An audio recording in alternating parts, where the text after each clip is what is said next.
Blog Talk Radio.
Can you hear me?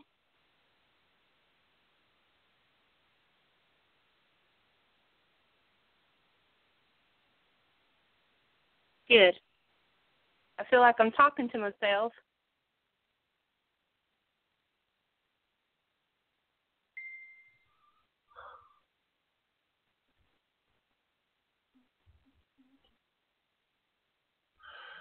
All right. Jennifer, are you there? Yes, I'm here. Oh, all right. My audio, I don't know what was going on. This has happened before. I had to actually hang up on my end, and I had to recall to reconnect through the whole thing. I don't know why this does this, but good. I'm glad you're here. And we got Judy on the line with us, too. And we're going to go ahead bring Judy right into this because she just messaged me on Facebook, and I do apologize for all the technical difficulties. Miss Judy Hensley, you are actually live with us right now, and I want to apologize for that. I saw that you called in back to back, and apparently my audio connection on my end was not cooperating. And do you hear me okay? Yes, you sound fine. Okay, awesome. Again, I do apologize for that because it kind of disrupted the way. Hi, Jennifer. Awesome. Well, so that's a good thing. I'm glad I brought Jennifer on with us tonight, especially you guys knew each other, and it would actually help with everything. So, and Jennifer is a little nervous about tonight. I told her she has nothing to be worried about. I've never co-hosted before. This is new to me. Well, think about it on it's like a three-way phone call. It's basically all it is, and you know Judy. You somewhat know me. We've talked here and there, and so But Judy has it's said before that I've never been lacking words, haven't you, Judy? I'm sorry, I didn't hear that. I said you've said before that I'm never without words, haven't you? Oh, definitely not. You don't need me. Jennifer could talk for an hour. Well, I'll be quiet on that one because I might be able to relate to that one. All right. Yeah. But I could talk for an hour about Judy. I could talk. Do what? Yeah. Oh, I was just going to mention, me and Jennifer, we've had conversations and it went on forever, and it's actually surprising.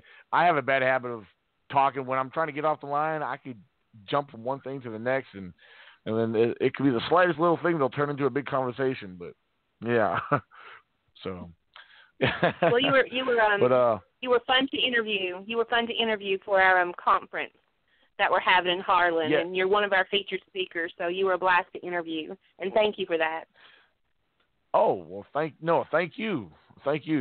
It's an honor to be a part of that as well. Well, the thing is, like, I know, I may have, some of the discussions, I know I got into talking about a lot of other research and other discussions related to that. And, if you notice, I could talk probably just as much as most people do, especially it was late that night. And when I'm tired, I could ramble and ramble and ramble. So, you've got a good one to talk to tonight. You really do. Well, I am pumped, and I'm looking forward to it. Now, Judy, this is an honor. This is a pleasure to have you, because what I've learned about you, you're like where I like to step foot into. As far as the wildlife side of things, and speaking about elusive creatures, that's one thing that when I read that about you, that kind of really intrigued me, because I know you're very much well into the cougars, mountain lion, panthers, and then just anything that's elusive in our own homeland. And I know shortly we're going to get into that. And I also see that you're a retired science teacher, which is awesome. I love science. I love biology. It's intriguing. They're both intriguing subjects, and much to learn about them. And there's always new things to discover about them as well. Yeah. Well, Judy, I'm going to stop rambling again. I'm going to let you jump in on this. And how about you tell us what got you started with wildlife research, or your interest in what you're doing now, and what led you up to all this? Okay. It was probably 1975, 76, somewhere in there. And I was a student at what's now University of the Cumberlands, and I had a best friend whose dad was the county extension agent in McCurry County, Kentucky, and they had a cabin on top of Peters Mountain, and so I loved to go up there. I had grown up in a Chicago suburb, born in Harlan County, but grew up just south of Chicago. So any opportunity while I was in college to go home with my friend Sarah and get out in the woods was just like paradise to me, and her mom and dad were amazing people. So they took me and my ex-husband up the mountain, spent the weekend in the cabin, and Mr. Boggs was such a storyteller, and you never really knew when he was jerking your chain about giant catfish or panthers or snipe or whatever.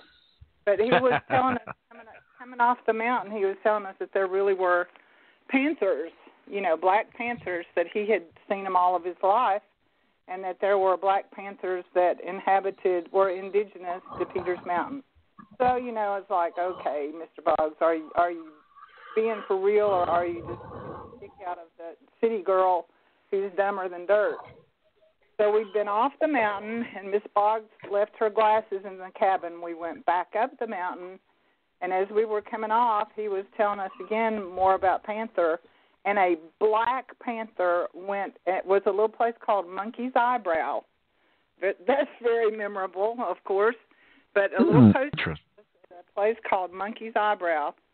And a black panther came down a little ridge, across the road, maybe 10 or 15 feet in front of the Jeep and back up the other side. And all of us, our mouths were hanging open and looked at him, and he said, "I told you." So that's what started me, because after that it's like I saw it myself. He was not lying. I saw the thing myself. So I started asking people, my grandparents, aunts and uncles, cousins that were mountain people in Harlan County. And when I started asking, all kinds of people had seen one or heard one, and I know we can't take hearing one as positive proof, because I've heard what they call the panther scream when I was a little girl, but I didn't see it at that time. So I know that saying you heard one doesn't really count, but the number of people who said they had seen one or seen the hide of somebody that had killed one, and nailed it on the side of their barn, just a lot of people. So that got me through the years, just as I collected stories, I'd throw in there, have you ever seen a panther? And the number of people is about anywhere from 50 to 70% of people that I've asked say yes, they have. Very awesome. Well, they're being elusive down there, but yet they are down there. I could relate here in the state of Virginia. Now, I personally have seen just one, and I've done a little research on some of the ones here in Virginia. As far as I started off with a simple blog, and I did something very similar to what you did. And I posted and shared the blog in some of these non-related, I'm a Bigfoot researcher as well. So I shared some of these blogs in like wildlife groups, the local wildlife groups, the local Virginia hunting groups. And, wow, I was actually amazed. I had people turning up, people responding directly to the blog and the website and, direct emails and telling me stories. I was blown away. One of the things that's very common up here. Oh, I'm sorry. Go ahead. Within I made a post on Appalachian American's website on Facebook, and within 48 hours, I had over 600 people. I think it's 660 who responded. Over 300 either posted stories on there, private messaged me, or sent me emails. And over 100, 117 people shared the page. I was getting so much so fast I had to take it down because I couldn't respond to everybody. I couldn't keep up with it. And, that was in a 48-hour period. And they were coming from Virginia, West Virginia, North and South Carolina, Georgia, Kentucky, Tennessee, Ohio, as far north as New Jersey, and I think Arkansas, Louisiana. People from all over. It was just constant. I couldn't get one answered before I was getting another one. So I feel like if this many people in different places, why would that many people lie? Exactly. Why would that many people jump on the bandwagon for a common experience when they know they're going to be ridiculed, when they know that the official statement is that animal doesn't exist?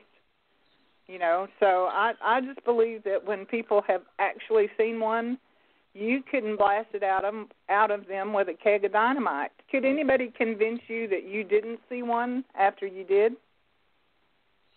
Exactly. That's a good point. As much mockery we get regarding, this particular topic, and cougars, mountain lions, panthers, they're known to exist, and people want to give you a hard time about them. Never mind Bigfoot. The biggest controversy there is one of the biggest issues there is that I've heard numerous times is the denial from the State Department, the Department of Game and Inland Fisheries here in Virginia. Anyone who's reported, the department has denied. Do you guys have the same similar situation down there by any means or any chance? Absolutely. I'm friends with I think he may be retired now, state biologist Mark Evans from Frankfurt. And he just kind of laughs and says, seen any panther lately? And Hugh Archer, who does amazing work with Kentucky Natural Land Trust and he's in the woods all the time. Neither one of them apparently have ever seen one, so they kind of good-naturedly tease me about it, but I'm not backing down because I've had more than one sighting. Right. I'm an intelligent person. I can understand the scientific method why you have to have proof, and that unless you produce DNA or hair samples or scat or something that shows the DNA, that they don't want to accept it. But I still think with as many people as there are that are passionate about, yes, I saw one, and I can tell you exactly where and when, I think that has to carry some kind of weight. Right, exactly. I agree with you, most definitely. I agree with you 100%. Why, in your opinion, why do you think the department or the state alone, the government, why do you think they do deny this? And to me, in my opinion, it's ignorant I think it's ignorant because, it's no doubt that they know about them, but why do you believe they're denying it, in your opinion? Well, I have no idea if maybe because they haven't had a personal encounter. You can ask Jennifer about this one, but we have the state's highest state park, Kingdom Come State Park, is in Harlan County. Okay. And several years ago, probably 2002, one of their rangers saw bear in Kingdom Come State Park. And when they reported it, it's like, no way, there's no bear here. And so he started carrying a camera and trying to, get video or pictures or whatever. And he did. And 2 years later, there was a mama bear with 5 cubs that inhabited Kingdom Come State Park. Then it became, Cumberland is now called the bear capital of Kentucky. But, to start with, it was like, no way. And let Jennifer chime in on that one. Danny Quillen, I think, was we one. had two local park rangers, Danny Quillen and Chris Early. Wonderful guys when it comes to wildlife, especially black bear education. But, the Kentucky Fish and Wildlife were saying at first there's no way that we can have bears here because we just lost that population. But they started appearing at an alarming rate. Wouldn't you agree, Judy, at Kingdom Come State Park? And it was so alarming that the rangers had to have special training at the state capitol, how to deal with them, how to deal with tourists who were coming up to see the bears. And it just it created a whole scenario here in Harlan how we have to deal with wildlife again because our coal mining was going strong. Our logging was going strong, and it's not going as strong anymore, and it's caused our forest lands to regenerate. Wouldn't you agree, Judy? And that's right. what caused the natural rehabilitation of the black bears, plus other animals that's now being seen and reported. Well, I think, too, that animals that are indigenous to an area, even they may be almost totally wiped out, in a county that has the huge landmass that Harlan County has, there's no way that anybody can absolutely say beyond a shadow of a doubt that any species is totally extinct, because even in the years that they were telling, there's no bear in Harlan County or no bear in Kentucky, I had relatives who live in the wilderness area that said, they're still here. Don't see them very often, but they are here. Absolutely. I believe this is happening, down your way, as you guys mentioned. There's a great variety of life. Now, I can't really speak for Kentucky itself. However, I'm sure it's the same. But here in Virginia, correct me if I'm wrong, you guys have elk down there, correct? They've been reintroduced. They were indigenous and were hunted to extinction, but they have been reintroduced. Yeah, see, that's the same thing that's happened here. I'll use elk, for example. Back in 1960, there was introduction. They were introduced here as a small population. Then 20 years later, in 1981, they were reintroduced as well again. Recently, they just released a herd in West Virginia. Mountain lions, cougars. Even though this is public information, there's a big denial, but it's public information. If you do enough digging, I know here in the state of Virginia, at one time, even wolves, some of the wolves and stuff, they were native to a lot of this area, and they got driven out. And like you said, some of them became extinct or got pushed out, that more or less migrated to other lands.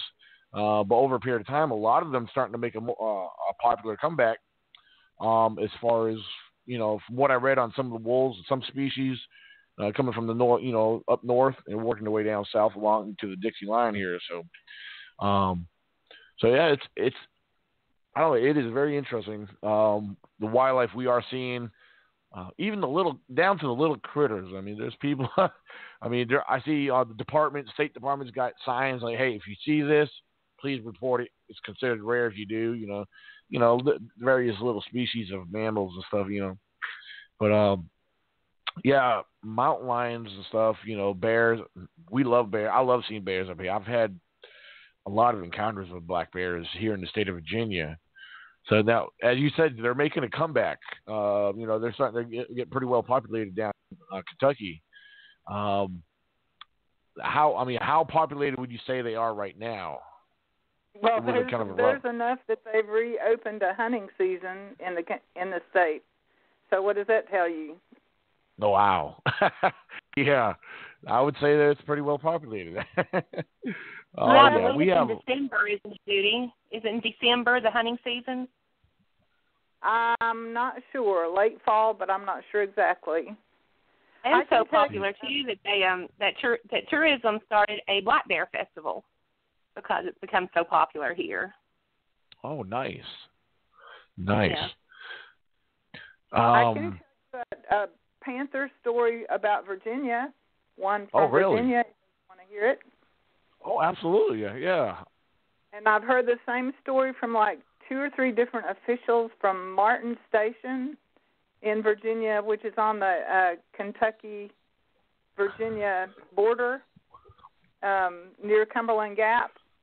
But they have if you've never been there, they have a living historical community of cabins and fort and settlement, and they have a big raid on Martin Station on Memorial Day where they burn a cabin and film it and have Native Americans and settlers reenacting that raid on Martin Station. But on the weekends and the rest of the time, they have people that volunteer to come in, doctors, lawyers, people who just want to go back and live a primitive experience for a weekend or a week at Martin Station. And so I've heard this story now over 2 or 3 years from different men who work there who are, officially connected with the park, that they had a group of guys around a campfire cooking out over an open fire pit, and a deer came running through the camp, and behind it came a black panther right on its tail, and it went right through the settlement, right past them and their campfire after the deer, and just kept going. One of the guys told me that they later found a pig that they had there that had been mangled, and they were, it wasn't like an ordinary kill. They thought it was had been killed by a big cat. But a whole group of officials and reenactors saw the panther go through the camp. Wow. That's awesome. Now, I know I hear some reports. Out of the reports you get, what's the most common cited panther report you get? As far as, is it more the black panthers or the more common sandy brown color? I always ask people specifically about black panther because that's what I've seen. I haven't seen the tawny-colored one that I could identify for certain. I maybe saw one on 3 different occasions out in the middle of nowhere where there should have been no house cats or no dogs or whatever. But I was far enough away and didn't have binoculars that I couldn't be 100% sure. But the black panthers that I've seen have been close enough that there was absolutely no doubt whatsoever. But I'm hearing a lot of stories from people that have seen the tawny-colored ones, but I can't say that I've seen one of those. Yeah. Yeah, the one I've seen, it's been going on, it's 3 years now. It's been 3 years. 2015. And I wasn't alone. I had a buddy and fellow researcher with me. We actually had just got to the location where we were getting ready to do our research and just kind of, we were more or less hanging out. It was, and checking out this area. And apart from hearing vocalizations, I took notice of something down the road. And I don't know, I was trying to focus in on what in the world was I seeing. And I'm looking on the side of the road, on the left side of the road, and I said, what the heck is that? There's something down there. And for, I don't know, probably for at least a good 5 minutes, I couldn't tell what the heck it was.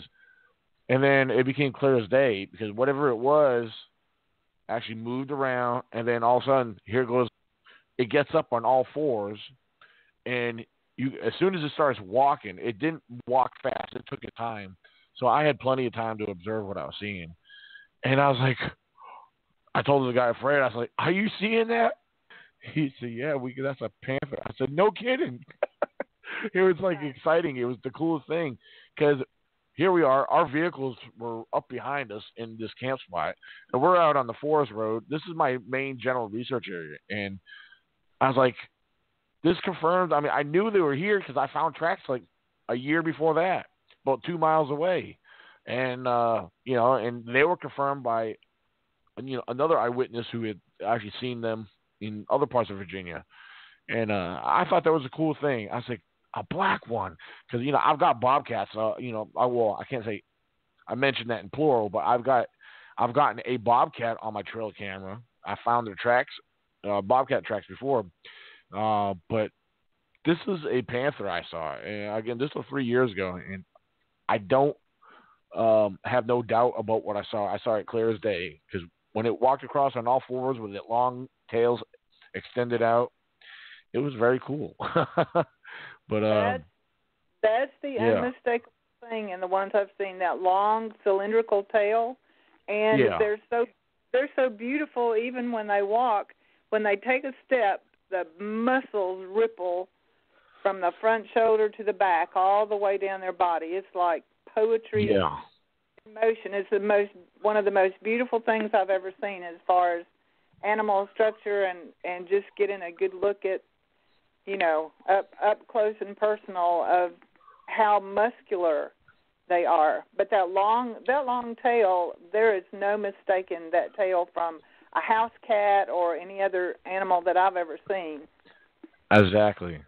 And to me, that's one of the main things that confirmed it, because the body looked long and stretched out.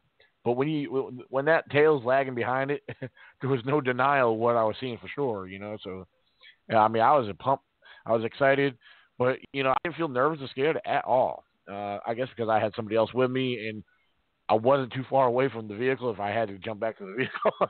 But where I seen it cross over, it was, where I normally camp, which it was probably just past there a little ways. And, there's everything there for them to strive off of. Just plenty of deer, so much wildlife. A lot of prey. There's rabbits everywhere. You name it, there's there. There's no reason for why something like that to go hungry around there. There's plenty of food sources, water, it's, I don't think they really see humans as prey. I don't think they're interested in us because, like you said, there's too much smaller, easy game for them to get. They don't absolutely. They don't have to go hungry, so they're not out stalking around the wilderness thinking, gee, I hope some guy shows up so I can pounce on him.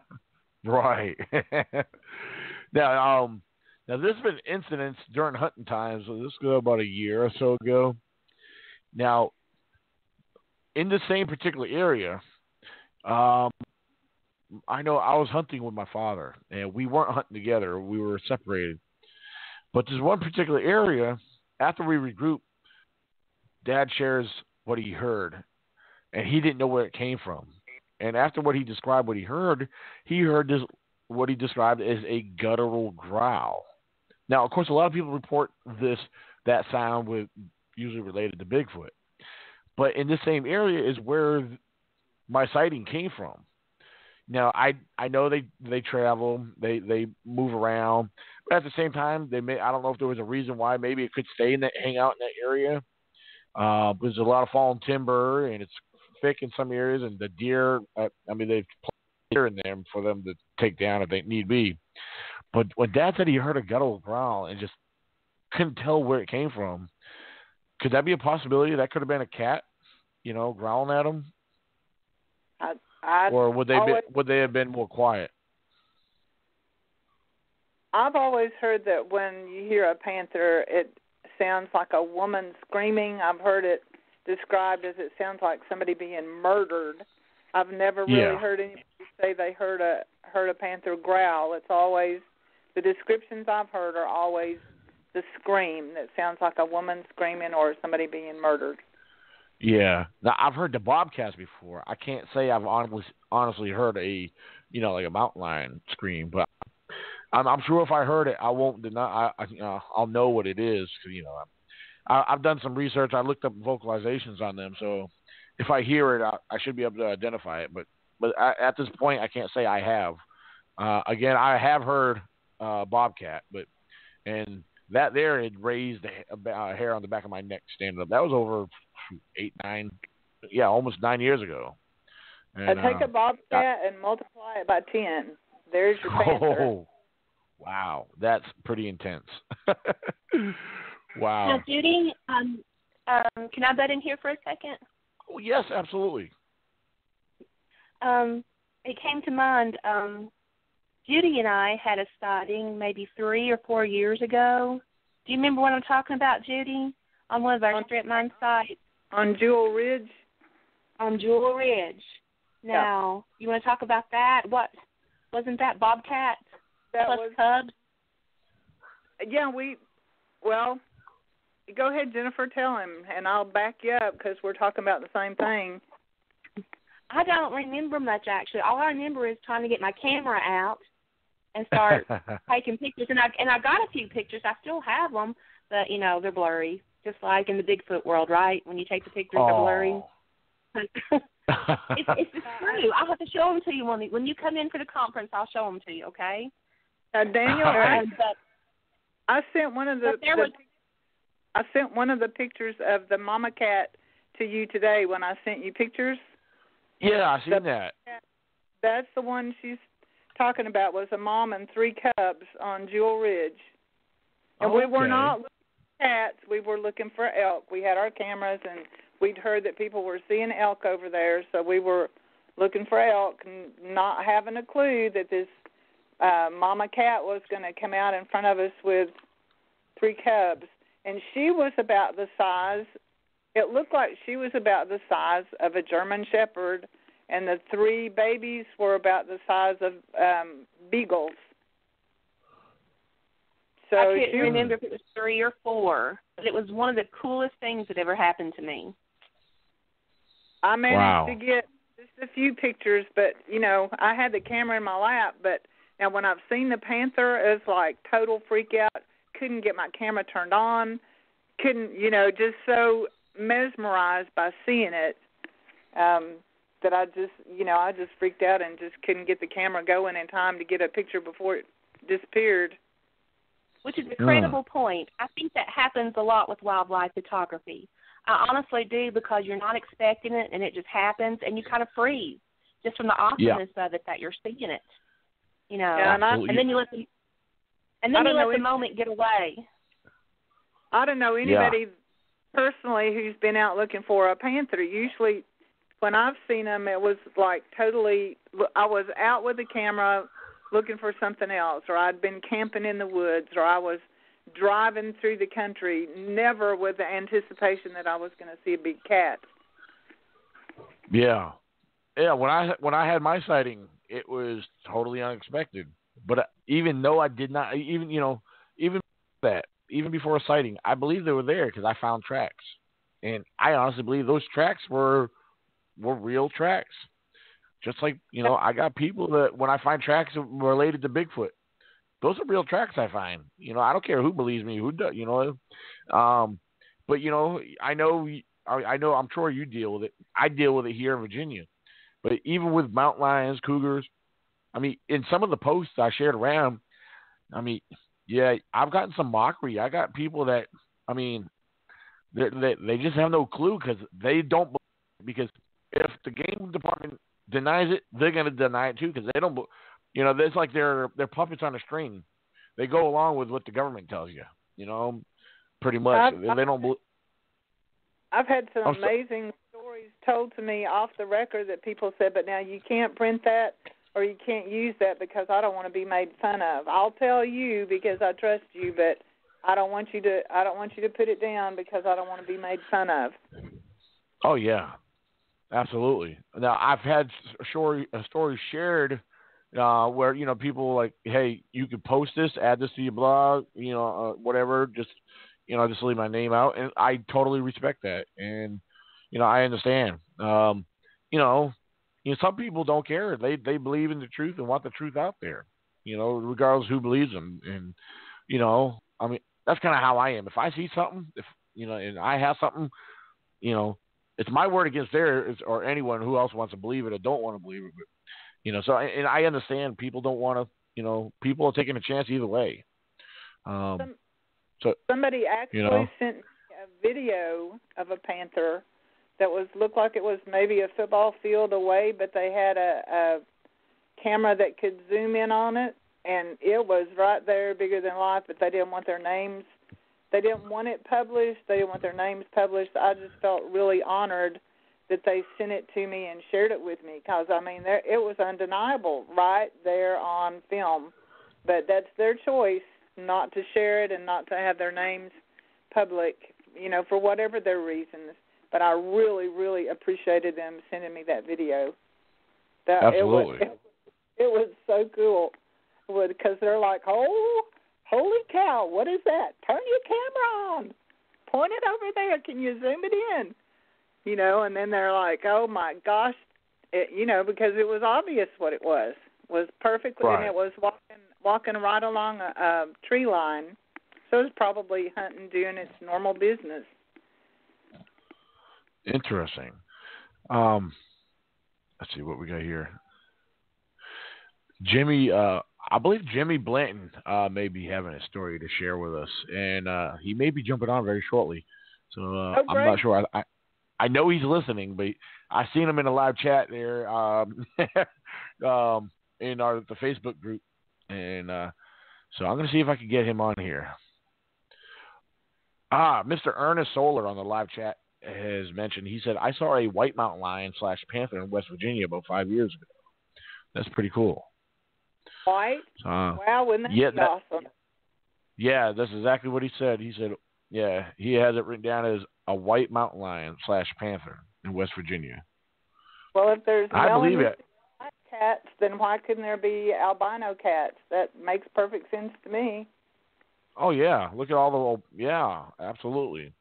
It's like we got albino everything else, albino people, albino deer,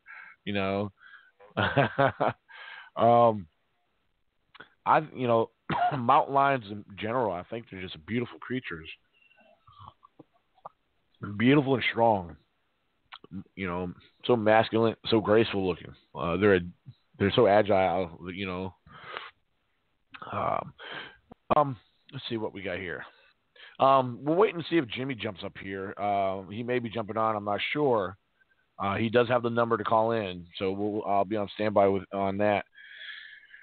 Now, from what I understand, you have published several books about mountain culture, mountain coal mining, and the history as well. Now, I was wondering if you could kind of give us a little insight on that. Okay, well, that's one of the things that I loved when I was in the classroom teaching is getting students involved in community stories and hands-on learning and just making a multi-generational project where grandparents told their kids stories and they brought them to school and, put them together in a book, kind of a Foxfire. I don't know if you're familiar with Foxfire, but that's where the idea came from. So we published 5 books in all that were stories gathered from the students, their family members, and community. And some of those included, I think, a couple of Bigfoot sightings, panther tails, black bears, snakes, all kinds of things that the parents, and grandparents, aunts and uncles would send in. So that's where I first started working on collecting stories. So that's been 25, it's been a long time that I've been gathering stories in Appalachia about one subject or another. I have a point to make. I don't want to lose. If I can kind of switch gears here. Yeah, I did go ahead. Did a little research before the program started, and here's one of the main reasons that I believe in panther, besides the fact that I've seen panther myself, is the Native American accounts. 200 years ago or longer, Black Panthers showed up in Native American art. There were legends of Black Panther in Native American folklore. And then into the settling America in the 1600s, 1700s, 1800s, all these explorers had accounts of different cats in the country they were settling as they explored new territory. Well, first of all, and Bigfoot, by the way, Bigfoot encounters, were recorded and cave drawings, things of Bigfoot. So why would those indigenous people who were woodsmen and hunters and gatherers, and they lived off the land, they weren't making up stories to impress a bunch of peons 200 and 300 years later who were going to scoff at them. Exactly. They didn't tell their stories. They didn't draw their pictures. They didn't do their cave drawings, whatever, to try to impress somebody that was going to be around in 2018 making fun of people who said they've seen Bigfoot or making fun of people who say they've seen a Black Panther. To me, that's one of the most creditable accounts of any of this, is those people had no reason to lie. Who were they trying to impress? Exactly. They were recording nature around them. They didn't think it odd. They didn't think it unusual. That's just the world they lived in. And so, who do we think we are? Whatever, 500 didn't exist. Yes. Judy, didn't you say once, we had this conversation before, that Daniel Boone made reference to a Bigfoot in his journals? And he called it I think he called it a Yahoo or a Yahoo. Yahoo, yep. Yeah. And people in this area still call their children, you little Yahoo or you little Yahoo. Yeah, there's a forest named after Daniel Boone. Is that correct? Is that in Kentucky, or am I thinking about the wrong state? Oh, you're right. Oh, you're right. Uh-huh. Okay, right, I thought it was in Kentucky. Yeah, that's pretty cool. Yeah, I mean, you're absolutely right. As far as the Native Americans, the drawings, that was their method. That was their way of, like you said, documenting. That was their history books. That was their journal. I mean, what would give them the imagination to draw up these images of what really does exist that we have proof of that is real? People, these are little simple facts that people neglect to realize. I mean, yeah, a kid will have an imagination. They come up with some crazy things based off of either something they see or maybe something they dreamed up, But Native Americans, they were considered wise people. Yeah, some of their folklore is a reality, but at the same time, some of their folklore is no more than just folklore, stories. That's the thing where when we hear folklore from Native American legends and their culture, there is a distinction where we have to set apart the reality from the folklore out of the folklore, if that makes any sense. And, and one of my good friends, Mr. Baltimore Galvan Jr., full-blooded Native American, and he's not the only one, but one of the things he does share, he says, Native Americans love folklore. They love sharing, because, a lot of their talk is spiritual. Some of it is factual. And, it's just they have a deep insight to a lot of wildlife and nature in general. So, but, it's pretty good stuff. I want to, go ahead. I looked up Native American plus Black Panther cats before the show, and I came across a description on one website that described the Black Panther as seen by the Native American. It was like a large black cat that could carry 2 or 3 times its weight up into a tree, and that they were, it was talking about the spiritual aspect of animals. But when it came to the description of the Black Panther, it was so distinct, and there was no if, and, or but about it. It was a description of what to them was a very real creature that they had observed in the natural world. Absolutely. Okay, I real quick, I want to jump. We're talking about the cats and everything. Mr. Jimmy Blanton, you are now live with us, sir. How are you doing, Jimmy? I'm doing good. Okay. How are you all doing? Hey, Jimmy. Hey, Jimmy. Great. I think we're having a Harlan, Kentucky Squatch Radio Harlan County party representing here. tonight. I see 3 sets of area codes, all 606, right here on my on my screen here. So this is cool. Awesome. Shout out to Harlan County, USA. Whoop. Yep.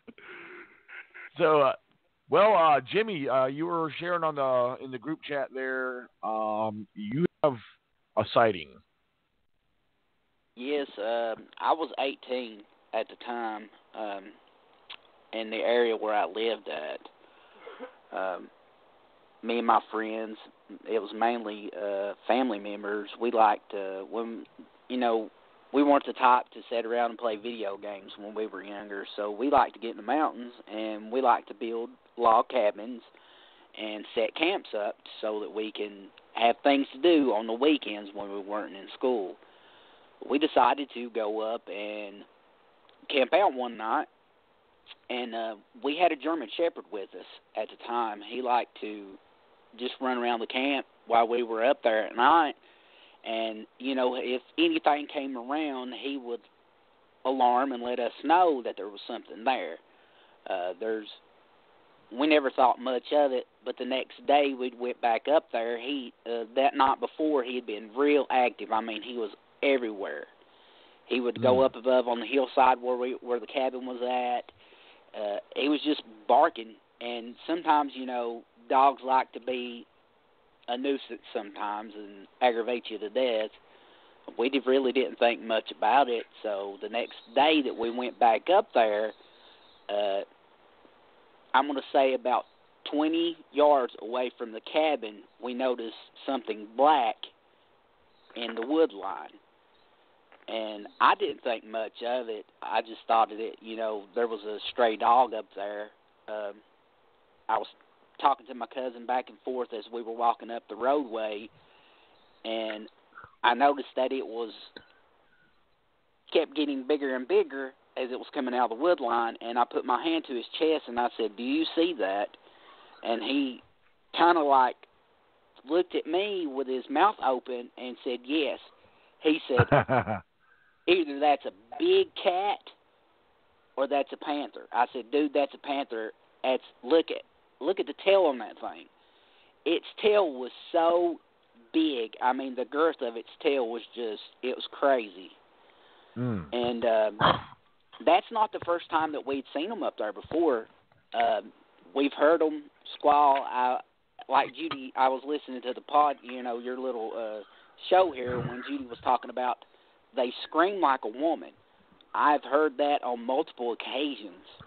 It's something that you never forget, and I've heard a lot of other people compare it to a woman screaming also. Once you hear it, you never forget it, and once you hear it again, you're going to know that that's what it is. Right. Absolutely. But when I seen that and you all were talking about that tonight, that's the first thing that come to my mind. I was 18 at the time when this happened, and I'd a couple more times growing up, not in the same area, but in different parts of Harlan, I have seen panthers also. Okay. I'm going to try to pull something up. Give me a second. If everyone could bear with me, I'm going to try to pull something up here and see if I could play something for everybody. Just for the heck of it, and especially for any listeners out there, I'm going to pull up the mountain lion scream. And, yeah, here's one. I think this is one I've listened to before. I don't know.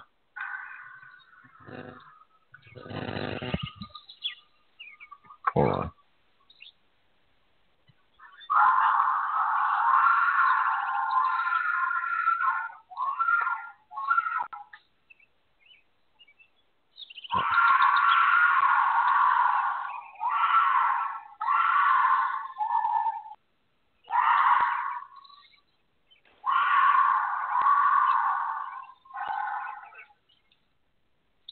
Yeah, I don't know how clear that was through my microphone. That was actually something I pulled up off of YouTube playing. I actually played that through my other device through my headset microphone. I don't know if that sounded okay to you guys or not. It sounded a little dull compared to hearing the real live thing, I thought. What do you think, Jimmy? Yeah, it a little dull. It's more of a high pitch. Yeah. But it's a whole lot close to it. Yeah, it's pretty good, just a little dull. Okay.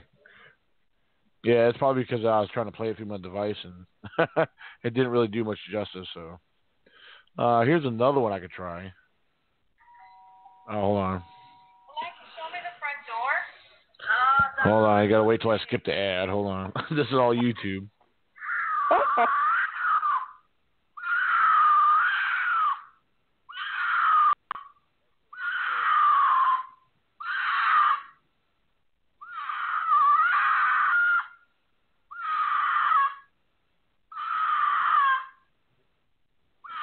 No, that sounds like a house cat in heat. It does not sound like a panther. No. Yeah, well, this is actually a video footage right here of one with audio playing. It looks like it's coming from the mountain line. This is not a panther. This is let's see, let me think. Hold on, Jennifer, you just tagged me in something. What you tagged me in? Was it something to do with audio? No, not at all. Just doing my okay. update status on Facebook, what we're doing, so people can tune in later if they want to. Yeah. This is this one here. Hold on, let me see. I wish I could share this on. See, this is only radio. I can't. I'm gonna share this one here to. See if I can share this here. Hold on. There we go. I'm pushing buttons on my computer screen here. It's not going to give me the option to share it in a group chat. Unless, actually, yeah, it will. I got to copy the link. Judy, do you know anyone that's made actual recordings around here? I don't know anybody that has a recording. I have heard that there are people with photographs that they don't want to share. Right. It seems like it's hard to get anyone to actually want to show pictures that has their name attached to them. Like you was saying, that goes hand in hand with cryptid research. Also, when you get reportings of Bigfoot or anything like that, they don't want their name stuck with that because they're afraid of being ridiculed. They're afraid of being made fun of. Yeah, absolutely. Ernest, you're on the live chat. I just posted the call-in number if you want to call in and share a story with us. If you're listening in, you want to share a story, the call-in number is area code 602-753-1963. And if you're on the live chat like Ernest Solar is, please feel free to call in. For the record, Ernest Solar is a professor out of a university here in Northern Virginia who has also had Bigfoot sightings, and he's got some stories to tell. You'll actually get to meet him in June 30th and July 1st. He's actually one of the ECBRO Virginia Bigfoot Conference speakers. And so see if he calls in here and share. He's got a panther story to tell.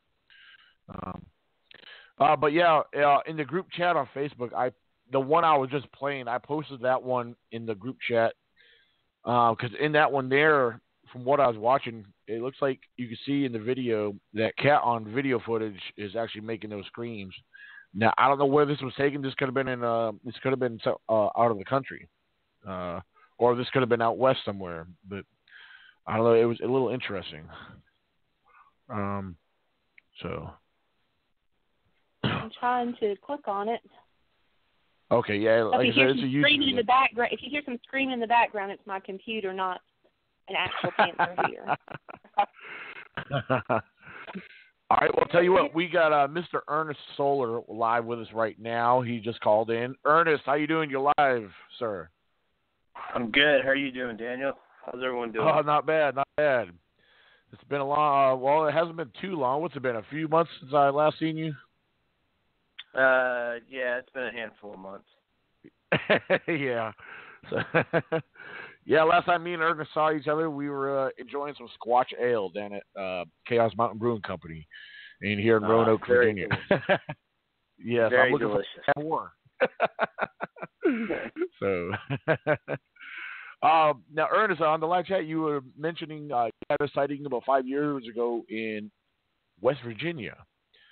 Now, as you probably heard, I know Judy had mentioned that, how we're talking about how you mentioned white mountain lion. Now, when you say white, would you refer to it as albino or just the light texture of that fur? I mean, my gut tells me that it was white, but it could be I saw it at night, so it could be like a lighter colored fur. But I mean, my gut instincts was telling me that it was white when I saw it. If that makes sense. So yeah. I mean, I can tell you the story. My wife and I were camping in West Virginia. We were like on the border of West Virginia and Maryland, and we were at a campsite. And I tend to be a heavy sleeper, and she woke me up and said that she smelled something horrible, and she thought that the outhouse that was about 500 yards up the hill had started leaking and was running down into our campsite. And so she wanted me to get out of the tent and look. And this was probably 2 a.m. So we got out of the tent. I got the flashlight. We looked around. There was nothing wrong with the campsite. So then she said she had to go to the bathroom. So we walked up to the outhouse. She did her business.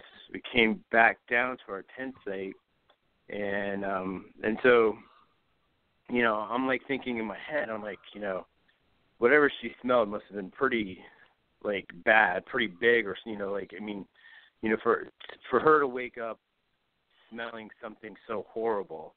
I was let me look for tracks. Let me there, or if our trash has been messed with, or our food, or So I'm kind of taking the flashlight. I'm walking around the campsite. I'm looking around, stuff like that, and I don't see any tracks, any prints. Nothing's messed with. And about 20 feet behind our tent were these huge boulders and rocks. And so I was just kind of scanning the area, and my wife's standing with me, and I take the flashlight and I scan back behind our tent where the boulders and rocks were, and this cat was just sitting on its back legs, just looking at us. And I flash my light over it, and we look at each other, and we're what the hell was that? And I go back and I look, and it's still sitting there, and it's just looking at us. And then it just gracefully turned and just walked up these boulders and walked into the woods and disappeared. And the reason why I don't think it was a coyote or a wolf was because of the tail. The tail was very long, was very round and thick, and it was just this, and the whole creature was just so graceful, and it just I don't know, it just smoothly walked up these rocks and disappeared, and we looked at each other and we're like, was that a mountain lion? That was white. What the hell was that?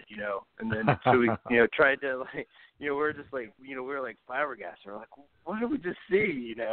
And then we went back to bed after that. But I mean, we never found tracks for it, never saw any prints or anything. But it was just it was just an incredible experience to see it. Yeah, that how close were you again? I mean, I'm thinking 25, 30 feet. I mean, it was pretty close to our tent. Yeah, so. That is. Did you feel any adrenaline, any kind of nervousness or any excitement? To be honest, no, because it was it was so quick. It didn't like have time to register to like be, like excited or adrenaline or anything like that. It was just kind of like almost like, it was almost shock. And right. I mean, I think it was kind of, it was like, it was like a shock value type thing where we were just like, wait, what is that? Like we just couldn't process like what we were seeing. And I think that's what was the most that we remember. That's interesting. Yeah. Now, what time of night was this? Because you apparently, I mean, you had a good look at it because you must have been using a light if this, it was still dark out and everything, right? Oh, it was like 2 a.m, and so I had a flashlight, and so then it makes me wonder, like, did the light from the flashlight make it look like it was white? But that's a good possibility, yeah. But I mean, if that's the case, then it would have had to had, fair fur to begin with, like a lighter colored fur to begin with, for the light to make it look white. Right. That's interesting. Yeah, when you shone the light on it, did it catch any as far as the eye shine? Did you catch the eye shine? Any glimpse of that? No, I don't remember any eye shine. Okay. I was more surprised that it stayed sitting there watching us after the light passed it the first time. Like, I'm surprised it didn't dart off the first time. It didn't dart. It just like sauntered off, like kind of nonchalantly, just went its own way, huh? Yeah. It was kind of more the feeling of like it was watching us, and it was like curious on what we were doing. Like, why are you up so late at night? So I don't know. Yeah, it was just kind of a weird I've heard feeling. similar stories here in Virginia from a real good friend of mine. He's an older gentleman. He spent a lot of his time growing up in the woods and the mountains here in the western part of Virginia. And he shared a story, a couple different stories, but one that I found very interesting was that he actually stood there looking up, watching a mountain lion, observing, just laying there, and it's like it had its cubs there, and it's like the mama was like just chilling out on this ledge, letting it's like she was making sure that he saw these cubs, right. And it was like there was just no threat. That's kind of weird, I'm sure she would have been very protective if he made a step towards her, but he said he was watching the cubs laying around, like kind of walk around, and she was just laying there, and he's actually seen her pass by. He's seen cats pass by and stuff, and probably about a year ago, he shared another story.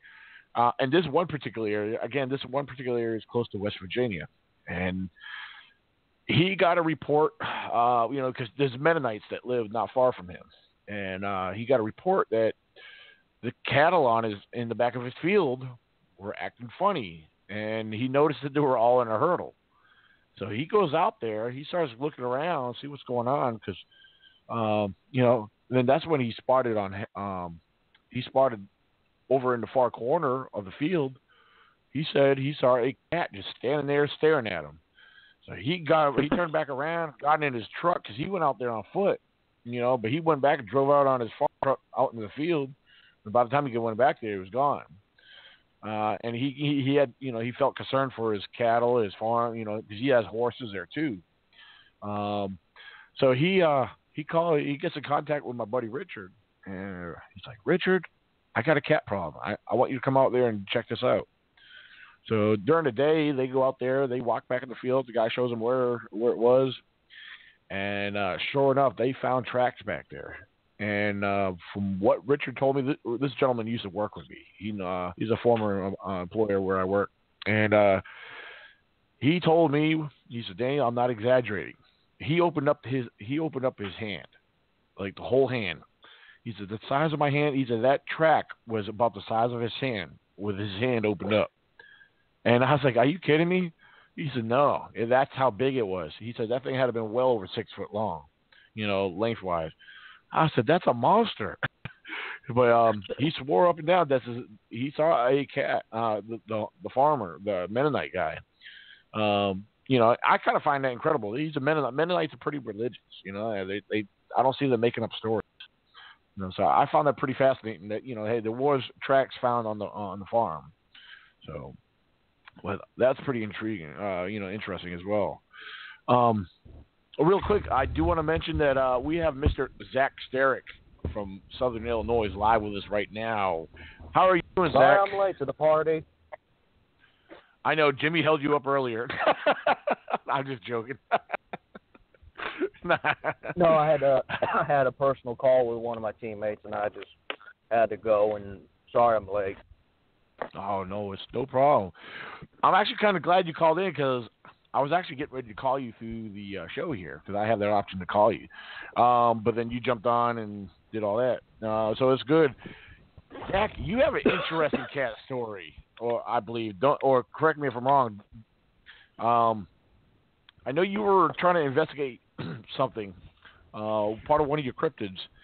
I was wondering if you could try to kind of get into that or share that with us, because I'm sure Judy will find about the phantom panther of Alexander County. Yeah, I was wondering if you could kind of fill us in on that. Cause I'm sure Judy will find that fascinating. Well, pardon me, I got a bit of a cough. The story goes back in Alexander County for a while now. Back to actually about the 1800s, there was a rash of maulings in this little area called Devil's Kitchen here in the Shawnee National Forest in Alexander County. And to give you an idea of where Alexander County is, it's right on the shore of where the Mississippi and the Ohio rivers meet at the southern end of Illinois. And it started off with a bunch of maulings that was happening. The creature was dubbed Nellie the Lion. And at first it started with a gardener at a mansion, a little sort of a mansion-style farmhouse here in southern Illinois where the gardener was killed and mauled. And they put a bounty out on this creature's head. They put a $200 bounty on this thing. And it got to the point where this thing was being seen more and more, and they ended up organizing a posse to go and hunt for this creature. Well, they would go out at night with hound dogs. They would lose dogs every night. And some said that they would see the panther even in modern-day reports. Some would see the panther lunge at them and then disappear in midair. And mind you, this is a black panther by reports with glowing red eyes, approximately 5.5 to 6 feet long, about 4.5 foot at the shoulder, with a long black tail and glowing red eyes. And I'll tell you a little report from a man that I interviewed personally because he just lives about 30 miles from me, and I talked to him over the phone a couple of years ago whenever I heard his story. And the man's last name was Gary, and he was actually on Monsters and Mysteries in America whenever they was doing the special about Illinois. And they talked about where his encounter with this creature, where it turned very violent. He was coming home down Route 3, and at the time, during the 50s, it wasn't a very traveled road. And he was coming home from the garage from working that night, going to pick up his wife, and his car quit. Well, he pulled the car off on the side of the road, parked it, and he got out to check and see what was wrong, and he popped the hood. Well, then he started hearing sounds all around him. And he heard a panting noise, and then this thing was just on top of him, and it had him pinned, mind you, pinned flat on his back to the pavement of Route 3. And he said this thing was it sounded like it was laughing at him, and it was ungodly strong. He said he was holding its face, trying to keep it from biting his neck because it was making towards his neck to bite his throat. And this thing was pawing him and everything and trying to get a hold of him. And then he fought this thing. He said he I honestly thought I was going to die. His exact words. And then a car was coming down the road, and then the panther leapt off of him. But whenever the panther took off, it took off on two legs. What? Oh, wow. Yeah. I wasn't expecting that one. Even the guy driving up said he saw this thing take off on two legs, a panther. Wow.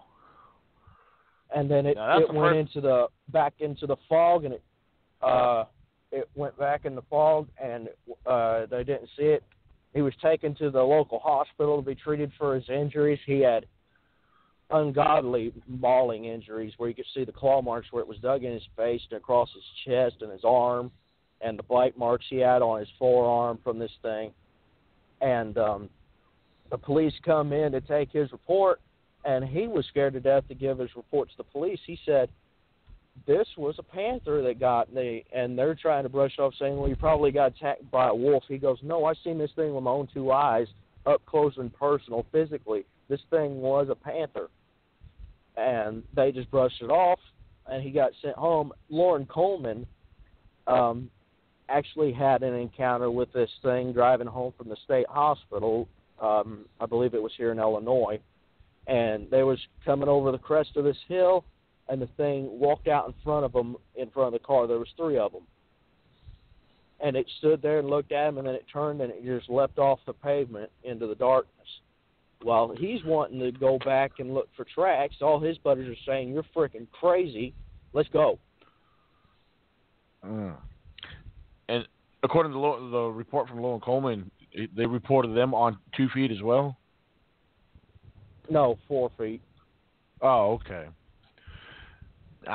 Well, I wanted to ask Judy, now, as far as when you first gave, when you were sharing the description of this is a pretty beefed up cat. Very. I know some cats, I know bobcats. I've seen bobcats taken from hunters in West Virginia, and they're pretty beefed up looking. And we're talking Rottweiler size, if not a little bigger. They get pretty big out there. But here we are. We're talking about a panther here. I mean, I don't know. How do you feel on that, Judy? As far as this description, I mean, I was blown away. It took me by surprise when he got to the part where, according to what the sighting was, it was took off on 2 feet. That part kind of blew my cookies. That one kind of blew me out of the water. But on 4 feet, they pass in front of the car, like a sedan. Then their back is about the same height or taller than the front of a car. If you're in a Jeep or an SUV, probably not. But they're pretty big. Pretty big. It's like one of those things where somebody made fun of me and said, well, show me the DNA. And I said, well, you know what? I couldn't get him to stand still long enough to get any. Yeah. Same thing with proving the size. You can't get a. You're just stunned and amazed to see one. And so if you didn't have another comparison of a large dog or something close by, it's really hard to say just how big they were, but they're big. Definitely big. I think the biggest mammal I've ever seen, bigger than the where its back when it crossed the road on me, its back was a foot over top of my blazer. When I had my blazer a couple years ago, I had a black cross the road. This is my right inside of my main general research area. It was about 10 o'clock at night. I was headed out there, and just one little car that was in front of me. I guess I was riding too close. They decided to pull over and let me pass in front of them. But not long after passing in front of them, I couldn't believe my eyes. I mean, I know we had big bears here in Virginia. I found their tracks before. And, this massive black bear crossed the road in front of me. It probably was only about, 50 feet. But I swear to you, I could swear to you, the back was just a little bit over above the hood of my Blazer, and I couldn't believe it. And it was pretty big. I've seen them that big. Oh yeah, some people don't believe they get that big here in Virginia, but yeah, they do. Yeah, this past hunting season, there was one taken down in Southwest Virginia somewhere, or probably just about 3 or 4 hours south of here, and I think it was over 600 pounds. It was taken by hunters. That was massive. But, a lot of bear. Oh yeah, yes indeed. Oh, yeah, I there's got a lot of for bear you activity in folks. my area. What's that?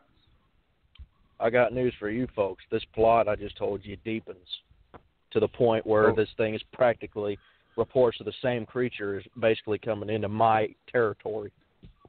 Really? About 7 years ago, there was a farmer down here that lived about a mile down the road from me, down by Brushy Creek Church. And he had about, I want to say, about 25 or 30 goats. And he did his head count the night before and went to bed.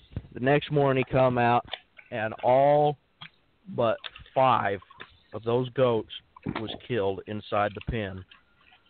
Throats bit. The throats were slashed. They were bit clean out. The throats were practically ripped out, and there was really no trace of blood in these goats, and none of the meat was such, and they were all like piled up over in the corner of the pen. Wow. And I investigated that sighting 7 years ago, the day after I found out it happened, which was about a week after it happened. And he had already long since disposed of the goats and everything, but he gave me his testimony. And I said, the night before, did you hear like any kind of like a commotion outside that would have raised any kind of alarm, like your other livestock was throwing a fit? And he says, no, actually, it was dead silent. Huh. And then and then it gets better. About 6 months ago, up in Crab Orchard, where I'm from, there's a little shopkeeper up there named Miss Winstead. And there was reports of the same panther up in Crab Orchard. They seen it on the side of the road on Saraville Road. They found a track, they said, that was big, and they showed me the track. That track was as big as a Folger's coffee can. Oh, wow. Yeah. That's a big one. Yeah, it was. You could tell it was a feline print, and they lost goats the same style of the kill. Mm. In my days, spotting these big cats like that, I've seen some really, really ungodly size prints myself. So yeah, I know what you're talking about there, Zach. I took a picture of one in the area where I saw the panther. I don't know what kind of track it was. Never had it verified, but it wasn't big as a coffee can, but it was as big as like my shoe and the end of my foot. It was as wide as my foot was wide, and like probably from behind my toes to the tip of my toes, and as wide as my foot. A cat track, but I never had anybody tell me exactly what it was, what kind of cat they thought it was. But that seemed big to me until I heard the coffee can. Yeah, I'd say so. I mean, that's some pretty interesting stuff. Well, Zach, you ever think about setting out trail cameras or trying to work on gathering that? In most of the areas where they've been reported. Well, I actually have, and I asked the farm owner because whenever I was at doing that investigation, I asked him if he had any cameras out, and he says, yeah, and they're not finding anything. And I said, it's something that's coming in from where we least expect it to show up at. And he had with it about a quarter mile of woods that surrounded his property full of cameras, and not on every single kind of game trail you could find. He had about 20 cameras out, and not a single one of them picked anything up. Yeah, my thing is trail cameras. I think it's just a matter of time when, I mean, any animal with, with trail cameras, even deer, it's a hit miss. It's anything, being at the right place at the right time. I mean, like I said, I thought it was cool that I got a bobcat on my trail camera one time, and and I know they're in the area. Like I said, you never know what to expect. I got 2 trail cameras out in the woods right now. They've been out there about a week now, and if I get time tomorrow, I'll probably go check. Go take them and check them out, or I might let them stay a little longer. Don't know yet.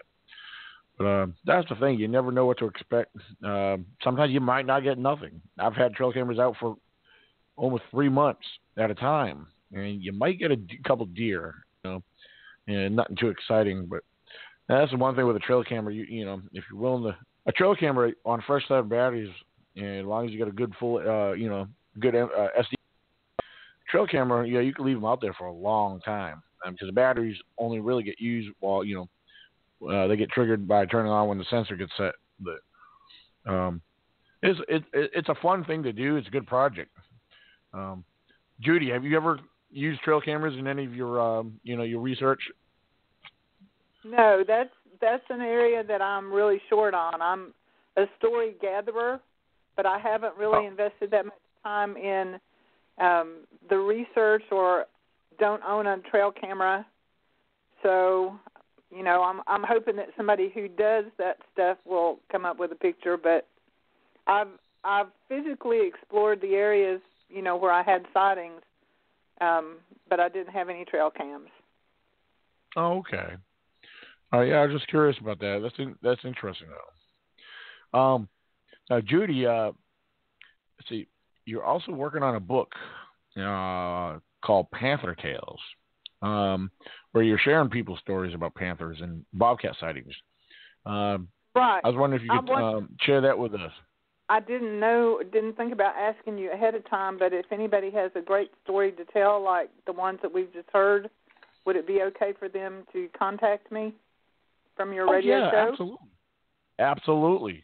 Okay. And anyone out there listening, if any listeners out there, if you have a story, you want to share it with Judy, please feel free to call in. The call-in number is area code 602-753-1963. Again, that is area code 602-753-1963. And we got about 35 minutes left. Okay, so go ahead if they could, even if they could type it up and send it in, or if I could have their permission on the podcast to re-listen and transcribe it, I'd be glad to do that. Awesome tale so far. Absolutely. This is good stuff. This is real good stuff. So my whole point in gathering the Panther Tales is not to make a scientific statement. It's more of a regional, cultural, Appalachian folklore, just interested in the human component of people that live in the woods and hunt in the woods, having seen these creatures over decades and over, actually counting the explorer accounts and Native Americans, it's been going on for hundreds of years.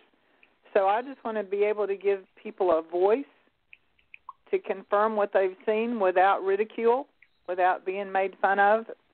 And, I think that's a valid reason for writing the book, that people won't say, oh, everybody thinks I'm an idiot, I'm the only one, because obviously there are, from the response I got just from that one post on Facebook, literally hundreds of people with the same experience. Awesome. Let's see real quick. Jennifer, you still there? Yes, I'm here just listening to everyone's cool stories. Okay, awesome. Tell you what, I don't want to put you on the spot, but I'm going to ask you if you could jump in there and help co-host. I got to step away for a second. And Zach, if you don't mind, if you could help Jennifer, assist Jennifer, you guys get into a discussion. Zach, nice to meet you. Zach, you there? Yeah, I'm here. Okay. Yeah, I'll tell you what, if you guys want to continue sharing stories or ask Judy any questions you may feel, I am going to step away for about a minute. I'll be watching for calls coming in. If we do, I will definitely jump in on them. So I got to mute my end real quick. So you guys take it away. So well, Judy, you're in the hands of Jennifer and Zach. So go ahead. Okay. Oh boy, now we can talk about Daniel, can't we? Can we do that? I don't know. Who are you talking about? The big old Sasquatch?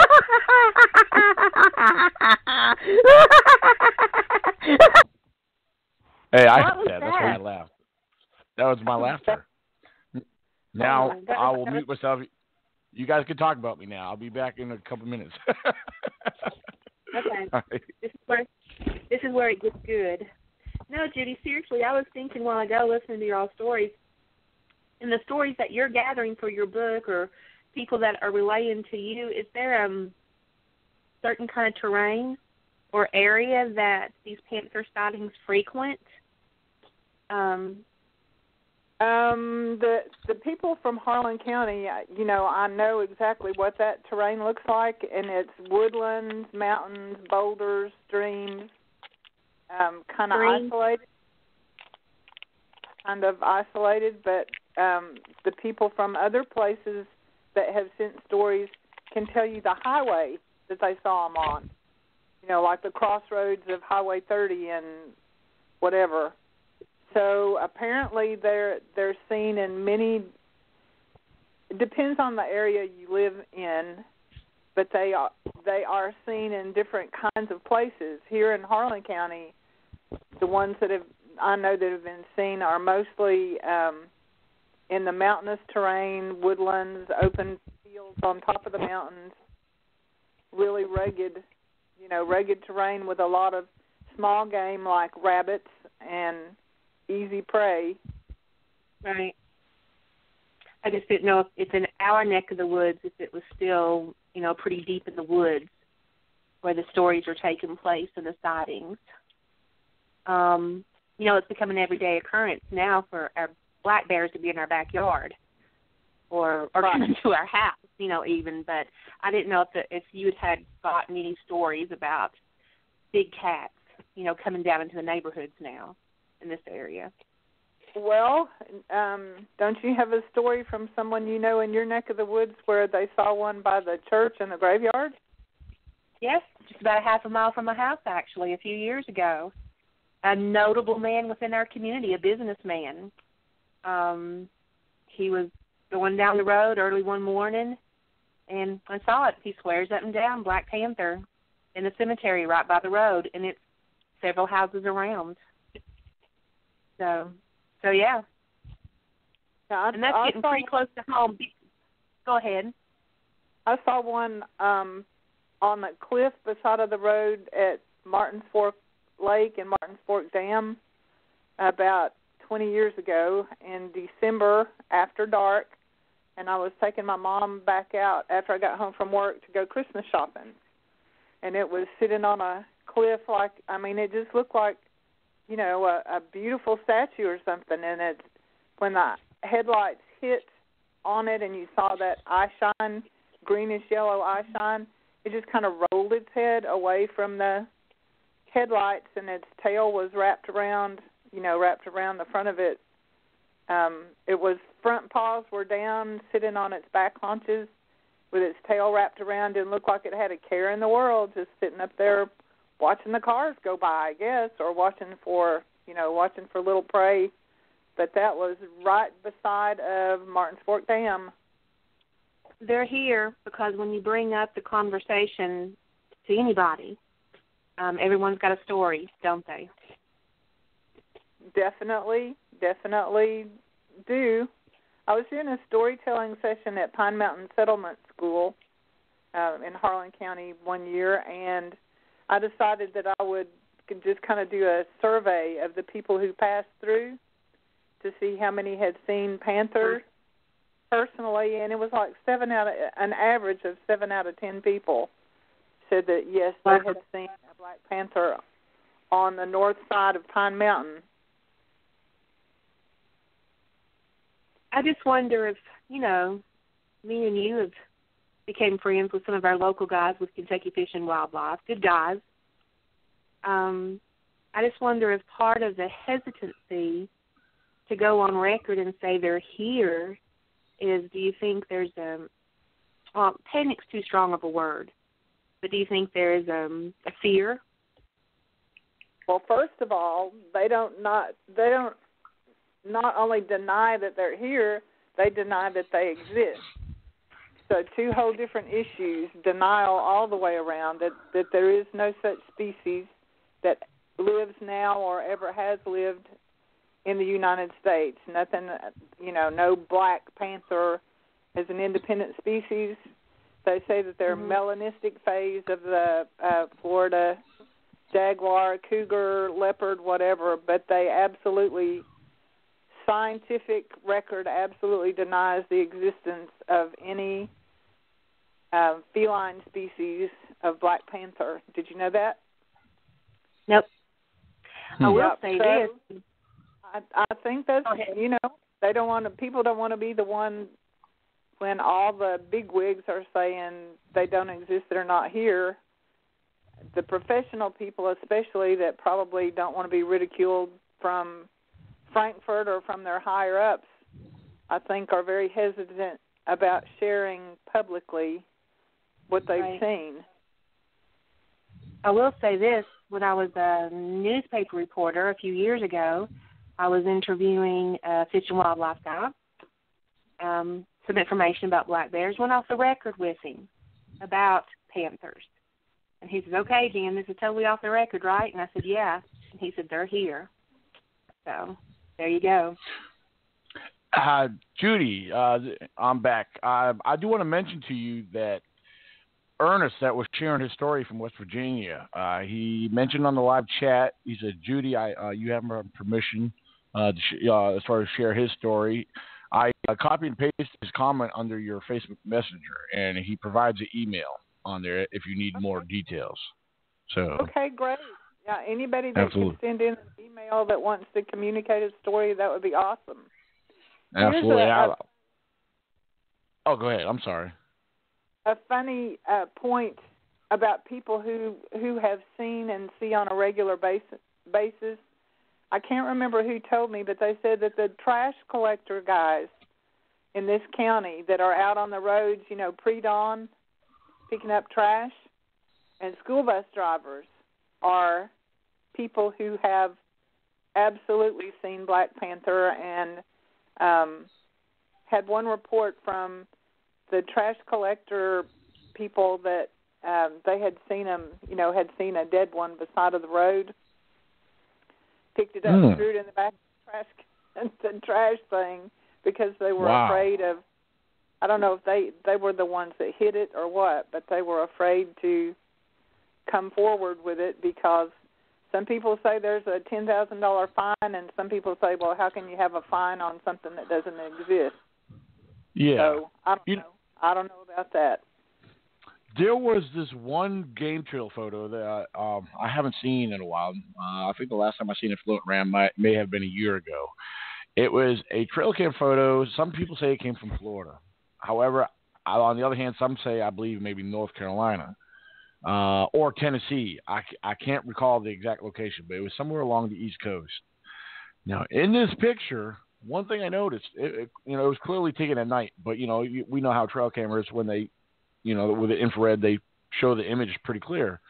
Well, in this one particular image, it was a Black Panther, but you could clearly see what appears to be almost leopard-type spots in it.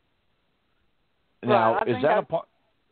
Yeah, I was going to ask you, does that sound right to you? I mean, is that something, could that be a crossbreed like leopard, panther, or are they all pretty much?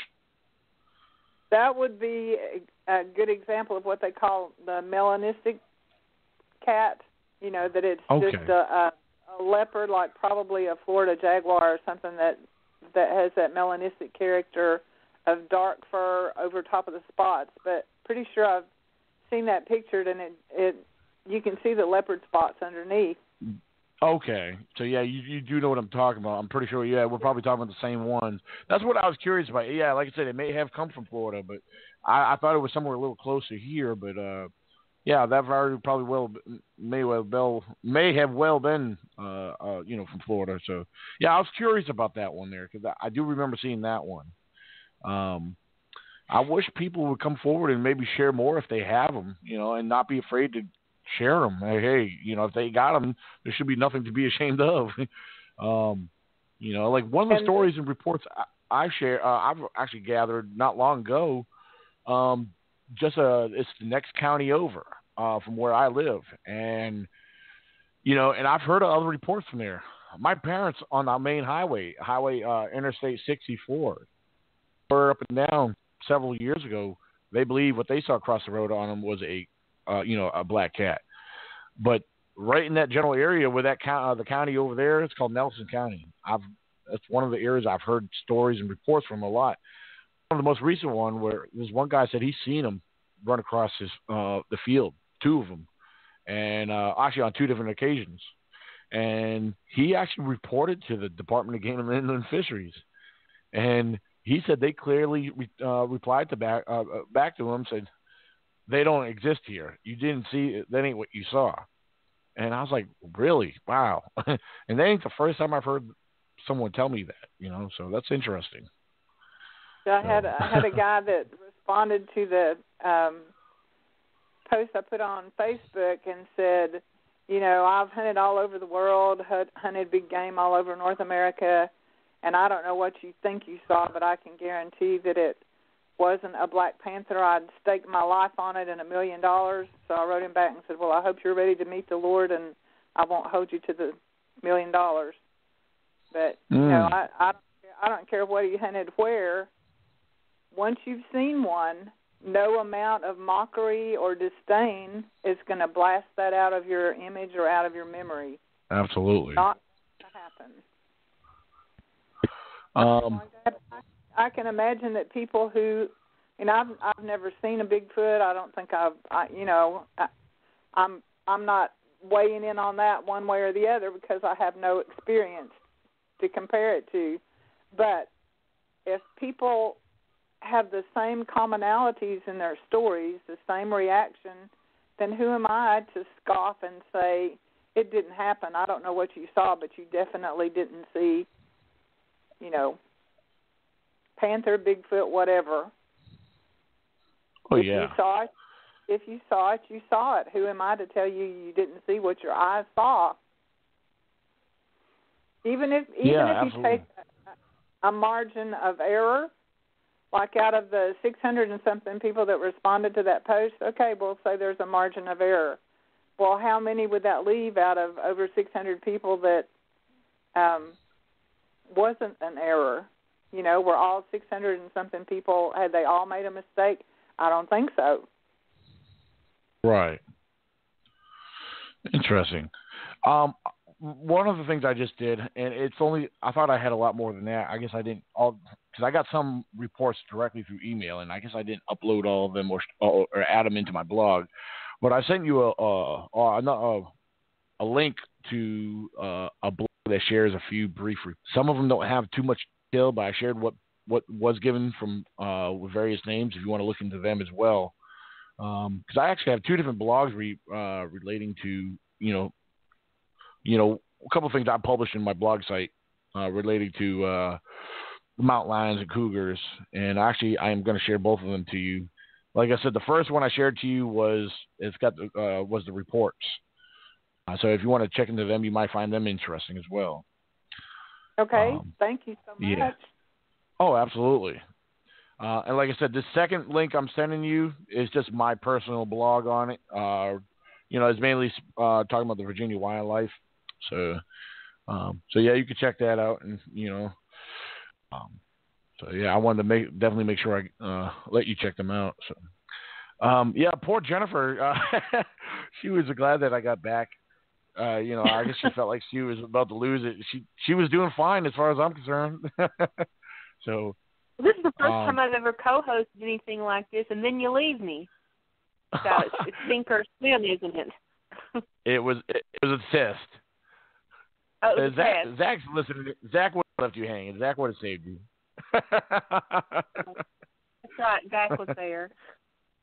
He's here, but he's kind of quiet. But it ended up just being like a regular conversation with me and Judy. So what we talk about when we go out taking pictures and stuff. So it was fun. Yeah, and see, that's all it is. Even if you didn't know Judy, that's how you got to carry it. You got to carry it like you know her. You don't, even if you don't know her, you got to act like you do know her, but you want to get know the more about her. That's basically all it is. It's pretty laid back. You're not on a, I don't know. It's nothing to be scared of. Did I pass the test? Yes, you did, and you're coming back for our next episode. And they want Judy to do that one. Judy's the wise one. No, I don't think so. I'm having fun listening to all the other people. I feel like everybody else has something to say more weighty than what I have. I've just enjoyed talking and listening to everybody. It's been fun. Oh yeah. Absolutely. Another plug about Judy. I love to brag on her because I love her to death. But another plug for Judy is one of the books that she's written. When she mentioned earlier in this radio show about the mama bear and 4 cubs at our local state park, Kingdom Come State Park, she actually wrote, was it a children's book, Judy? Yeah. About So one of her books is about the mama bear and 4 cubs. 5 cubs. Oh, okay. Oh, 5 cubs. Did I say 4? You're right, 5. Yeah. Because at the time it was almost unprecedented, wasn't it, Judy? A mama bear and 5 cubs. The chance of a mother giving live birth to 5 cubs that lived was really phenomenal. Wow. They had researchers from all over to come to the state park to study them, from University of Kentucky, different universities. It was quite an event, and the tourists just came in droves to see them. Yeah, that's very fascinating because most average bears, they might have up to 2 the most. Is that correct? 2 or 3. 2 or 3, yeah. Okay. But yeah, it's actually pretty fascinating to have up to 5 in one. Wow. Yeah, it was a fertile bear. I'd say so. Man. But that's one of her many books, and so that will be on sale when Judy is a speaker at an event that we've got coming up. Yeah, I was actually just about to bring that up because that's when I'll actually be able to get to meet Judy, which I'm excited for this whole event. And actually, while we're talking about it, let's let everybody know, and this is an event. It is free and open to the public. This is taking place in Harlan, Kentucky, at 110 River Street at the Extension Depot, April 21st. So plan on being there, ladies and gentlemen. It's going to be a great time. There's several confirmed guest speakers. There's going to be several vendors. And Jennifer, is there any information that I may be leaving out that should be added to that? No, I think you got it covered. Did you like how I segued right into that plug? Was that good? Yes, you're good. Yes. Yeah, you got to make sure I didn't forget it. I wasn't going to forget it. I got a notepad right here. I jot stuff down all the time. So, but I appreciate it. So. I got some news for you. Oh yes, go ahead, Zach. It's our first ever Harlan, Kentucky CryptoCon. It's the brainchild of Jimmy Blanton, a local wildlife enthusiast. He was on here earlier talking about a panther experience. And it's growing by leaps and bounds because we're getting really good lecturers such as yourself and Judy coming in to give presentations about cryptozoology, about elusive animals and different interesting stories pertaining to the outdoors. So thank you so much for agreeing to come down and doing that. And thank you, Judy, for agreeing to be a speaker about your Panther Tales book. But we April 21st, like you said, here in Harlan, Kentucky, it's going to be a good day. I want to ask Judy one question. As far as tracks, do you have any documentation of cat tracks by any chance? Well, I have a picture that I sent you. I have probably 6 pictures that I took the same day. But a lot of times when you see a big cat, it's on. It's not in a muddy spot. It's on rock or woodland, and they're not big enough like the Bigfoot tracks that are so deep. A cat is light on its feet, no matter how big they are. They don't. It has to be a clear muddy spot to get a good track. And the places I've seen them usually are not that kind of terrain, except that one day that I did take pictures. Well, I'm going to do some digging. I am going to look through some of my old photos. I'm going to pull up some of the tracks I found, and I definitely want your take on them. I was actually confirmed that that they were. I was told that they were cat tracks, and after doing some of my own research, from some of the information I've done research on cats in the past, I find that they were matching to cat tracks that were documented. And these particular tracks I actually made casts of, and they came out really clear. Wow.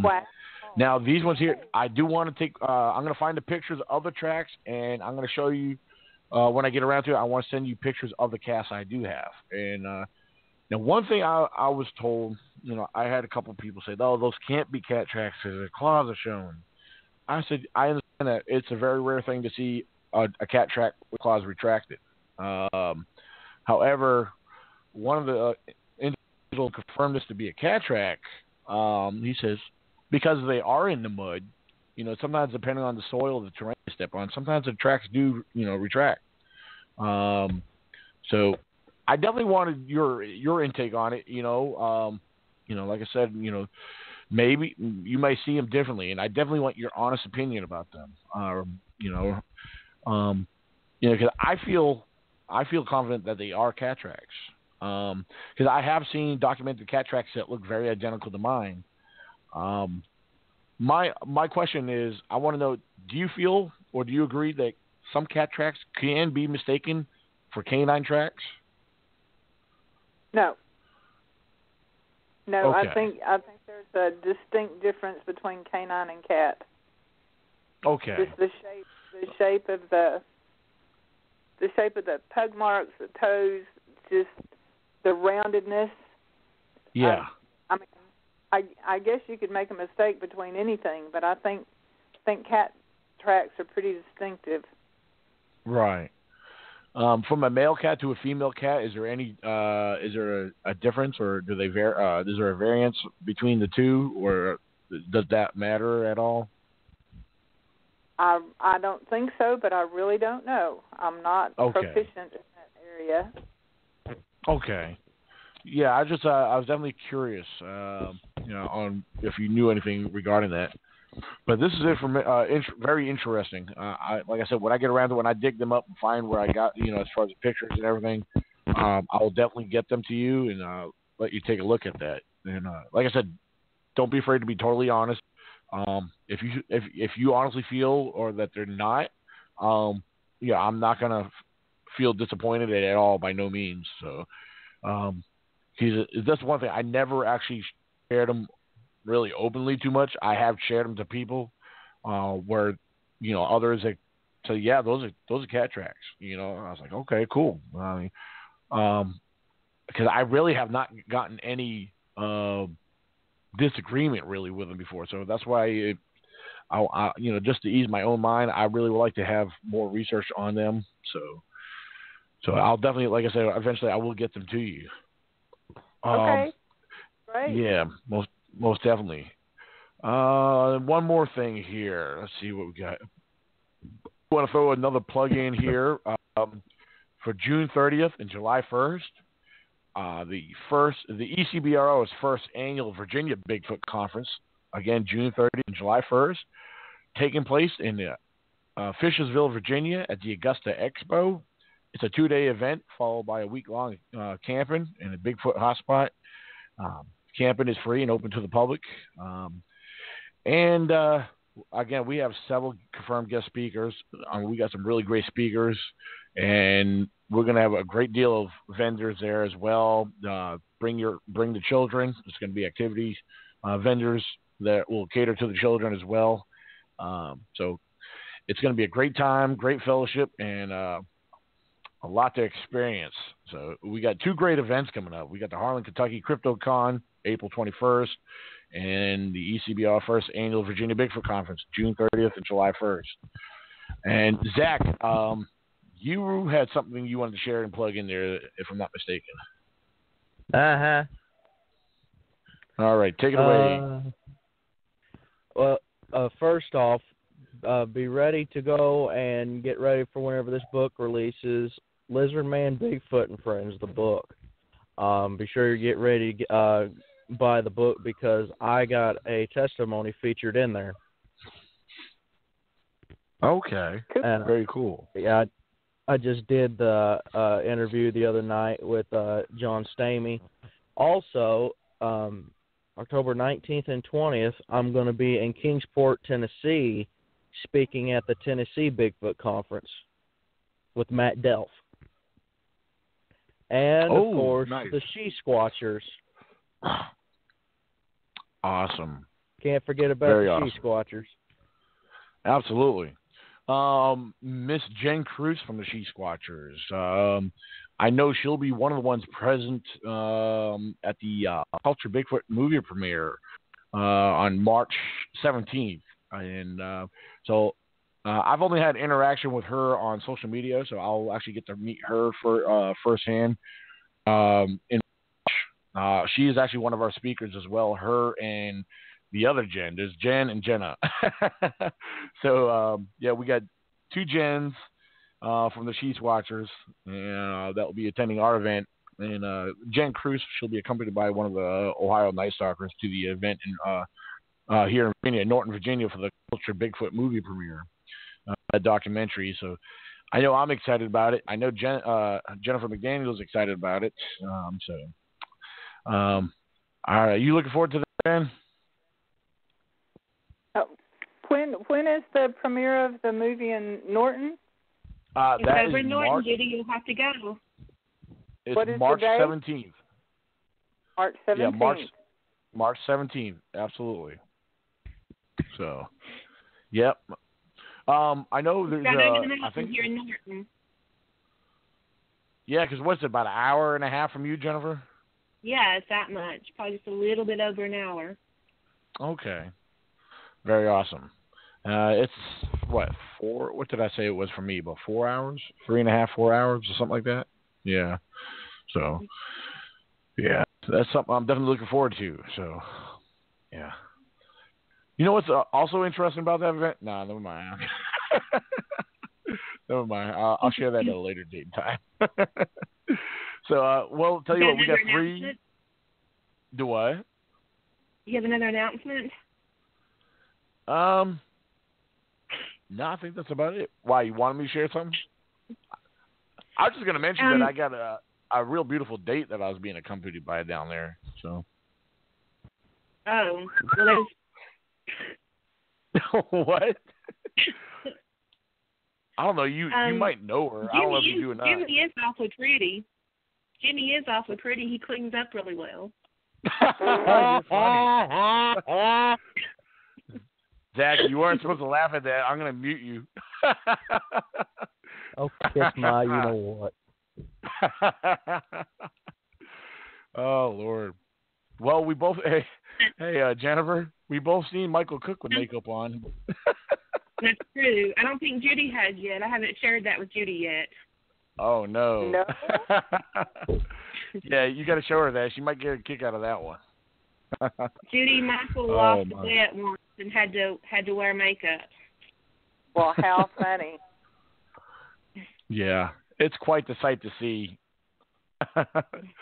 Zach, have you seen that one? Michael Cook with makeup on? Yeah, I thought I was looking in a mirror. Oh, my. So, Michael Cook, if you're listening, we love you, buddy. Coming to the time. premiere, Bill Lancaster has worked really hard, hasn't he, on this documentary? Yes. And you know what the cool thing about that? Yeah, I got to meet Bill Lancaster for the first time last May, and in Ohio, at the Ohio BIGFOOT Conference, and I got to witness him, kind of in motion, doing the thing there. Because I saw, he was walking around with camera equipment, setting up for some of the interviews he's conducted at the Ohio BIGFOOT Conference, and I know he's got Dr. Jeff Meldrum is one of them. So for those of you guys know who Dr. Jeff Meldrum, one of the big top names in the Bigfoot world. If you don't know Dr. Jeff Meldrum, he's a very incredible source to get familiar with. Professor of Idaho State University. He's an anthropologist. So very incredible guy. Has a lot of theories and steps foot into the Bigfoot world very well. Studies a lot of alleged tracks and finds a lot of authenticity involved with them. So very credible. Done a lot of research on the Patterson footage tracks that were cast there. So, but yeah, there's so many great people involved in that. I can't mention all of them because we're about running out of time. So, if everybody on the live show here is just stay put. We're about to end here. We're about to go off air to the public. So everybody, thank you guys for listening. If you have not done so, go to YouTube and check out Squatch Zone on YouTube and become a subscriber today. Find me on Facebook, Daniel J. Benoit, Benoit. Join our ECBRO Facebook group. Give our Facebook group a like and find our pages. Go visit our event page, the ECBRO First Annual Virginia Bigfoot Conference, and spread it. Share it in your groups, and have a good night. God bless, and keep it squatchy. All right. We are actually officially off air, guys. So, but keep in mind, even though we're off air to the public, this is still recording. So I just want to give you guys a heads up before anything gets said that you guys might not want said. Well, thanks for having me on the show. It was fun. Oh, absolutely, absolutely. This has been a major pleasure. And I tell you what, Judy, when you jump off here, send me your email, because what I want to do that may assist you with gathering more information and stories, I'll be glad to create a post in my blog site just for you. I'll be glad to share that around. And, I got a Twitter account. I'll be glad to post information that might get you some more information and stories, because I deal with Twitter, even Instagram. You'd be surprised how you can share. Instagram is just mainly a photo, thing, but I post on stuff there where it actually gets a lot of interaction. Google Plus, because my YouTube channel is linked to Google, and so with Google, there's a lot of communities involved there, so it reaches a lot of people. These are tools I use to spread it. Absolutely. Thank you very much. Oh, you're very welcome. You're very welcome. I was actually, when me and Jennifer talked about doing this, with this, when she told me, give me a little bit more insight about you and suggest about having you on the show, I was like, wow, yeah, I was all for it. And, like I said, I try to schedule these on Friday nights like we did tonight. And, I wasn't sure if I was going to be able to pull it off originally because, my mind was, all these thoughts were running through my head, my mind. I have, I'm actually moving this weekend. I had to go meet up with my landlords this week, actually today after work, and hand some money over to get that started. And so tomorrow I'll be doing a little bit of moving and get my stuff in my new place. And but you know what? Got a lot of good stuff to look forward to because, as far as moving in my new location, there's one thing I'll be able to have there that I can't have is the internet service that I've been after for a long time. It's not available in my area. And after finding this new place, I happened to find out that service was available there. And it's, I'm sure you guys might be familiar with Comcast cable. Well, Comcast, Xfinity, I got a deal, one of the packages I set up with Xfinity. They have a high-speed, unlimited internet and cable TV. You know, they have different package levels based on how many TV channels you get. But, well, the high-speed internet, I got the best, probably one of the best internet package deals you could get. And it's like 100 megabytes per second or whatever it is. It's supposed to be real fast uploading. It's good for nonstop streaming, uploading, all that good stuff. And I'm going to be so excited about that because I'll be doing a lot more live videos, more streaming. You know, I've been limited on a lot of it because of the internet that I have been using. So this is going to be, you know, once I get established with all that, which after next week, it's going to be off the chain. I mean, we'll be able to put more out there, have more live shows. So it's going to be pretty incredible. We're going to take advantage of that. Squatch on radio. People will be, you know, hearing more Squatch on radio. More. We do live YouTube video shows. We do that. We're going to get more active with that as well.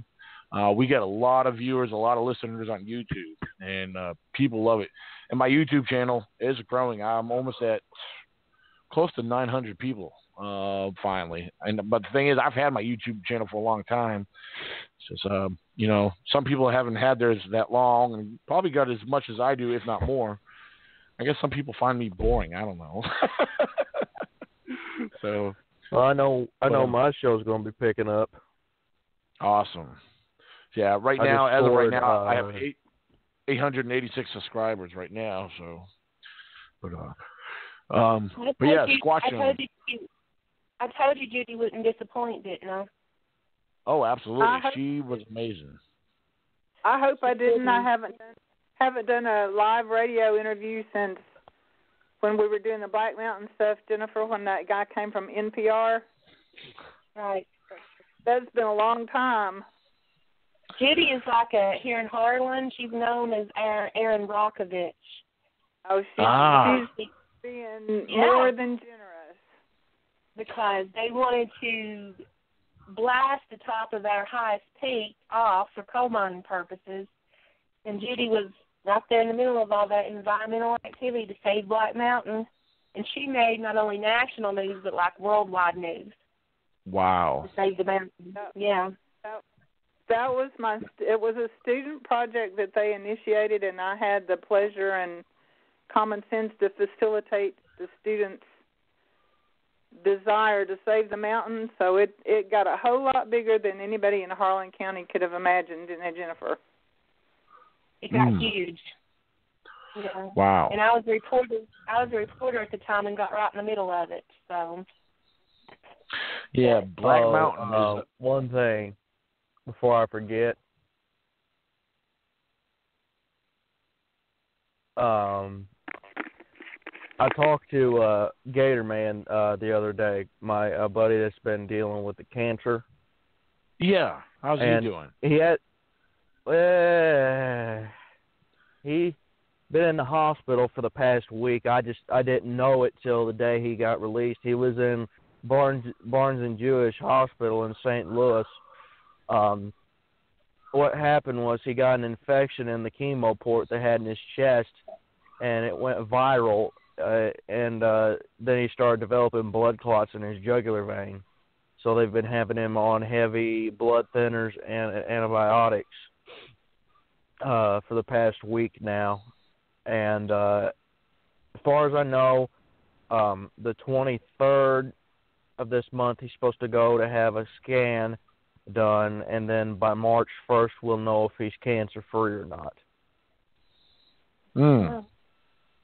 And I talked to Grandma, and she's got her neck brace off now. She started doing physical therapy with her neck, and she's the only time she's got to wear that neck brace is when she's in a car. Right. So things are looking up for us. Well, that's good. That's good. I'm glad to hear that. Yeah, but it's getting even worse, though, for our team, though. We got 3 of our team members that plays basketball up at the high school. They've been the broken wing club. One broke his elbow, one broke his thumb, and the other broke his hand in 2 places. My goodness. Man. Sounds like the Bad News Bears. Pretty much. Oh, man. There was something I was going to share, but I lost my train of thought on that. I don't know. Maybe it'll come back to me at a later date and time. So, Man. I just know one thing. I'm glad the weekend's here. That's for sure. So, I'm not. It's going to start snowing here tonight. Oh, it's in the 50s today and tomorrow. No, we had it in the 60s all day today, and then it's supposed to drop tonight. Yeah. Yeah, we had a couple cold nights. We're under a flood watch. Oh, wow. We're under a flood watch. It's supposed to, Let me check the weather around here. I think Sunday they're calling for rain out here. I'm not sure, but I'm going to check real quick. They're saying we may have 5 inches of rain. 5 inches between today and tomorrow. That's not good. That's why I got out today some, because I knew it would be icky the next 2 days. Oh, they are calling for rain on Saturday. Yeah, 90% chance. Oh, my goodness. Sunday and Monday, too? Sunday's a 90% chance. Monday's a 50% chance. You're welcome. So, oh, my goodness. The 13th is just cloudy, but then it goes back to the 14th and 15th, all rain. It looks like it rains in the forecast for the next couple weeks. Golly. You're welcome. I'm getting the brunt of it first because I'm in front of it. Well, you know what? This is good stuff, though. That's good. Because that's one thing I pay attention to, especially before we get into this. The more rain, the better, because, the streams and the rivers out there in the western parts of Virginia here, they are, it's much needed because if you can step foot in where I go, if you ever seen any pictures or video footage of what it looks like out in the Pacific Northwest, I could promise you there is areas in my research area. There's parts of the forest, parts of the woods that look just like that. I swear to you, because how a lot of the trees and the logs they're covered in bright green moss.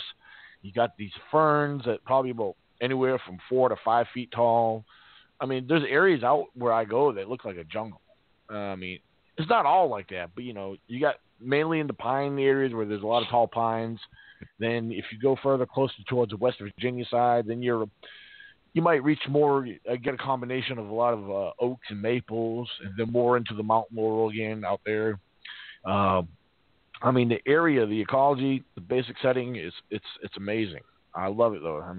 Because there's times where when I'm walking in certain areas out there, I feel like I'm kind of stepping back in the prehistoric time. It's a cool feeling, isn't it? Especially in the fog. It is. Feel like yeah. Another dimension. It's amazing. It is a good feeling. But the thing is, it's even more. I don't know what the right word to use, but when you start experiencing things out there, hearing things, it adds that other reality that that does exist that you don't get to really think about too much. But yeah, it just adds to the experience. Hearing the tree knocks, the screams, and the different howls. It's like because we have a combination of almost every bit of wildlife you could think of that would exist in the East Coast here. We got the coyotes, we got we got the bobcat, the mountain lions, the owls. Barred owls are, very common in that area. I love hearing them at night. They're very vocal. They definitely communicate. That's one of the things. Some of the barred owls get pretty big. I do got to during the daytime hiking up a trail up there one time. I was walking up coming back up this trail. I kind of walking with my head down, but I stopped and I'm still looking down. But it's funny. You kind of sense things. If you're out in the woods enough, you pick up on things sometimes. And something told me I was being watched. sure enough, I was. I look up 20 feet in front of me. Here's this big barred owl sitting on a limb.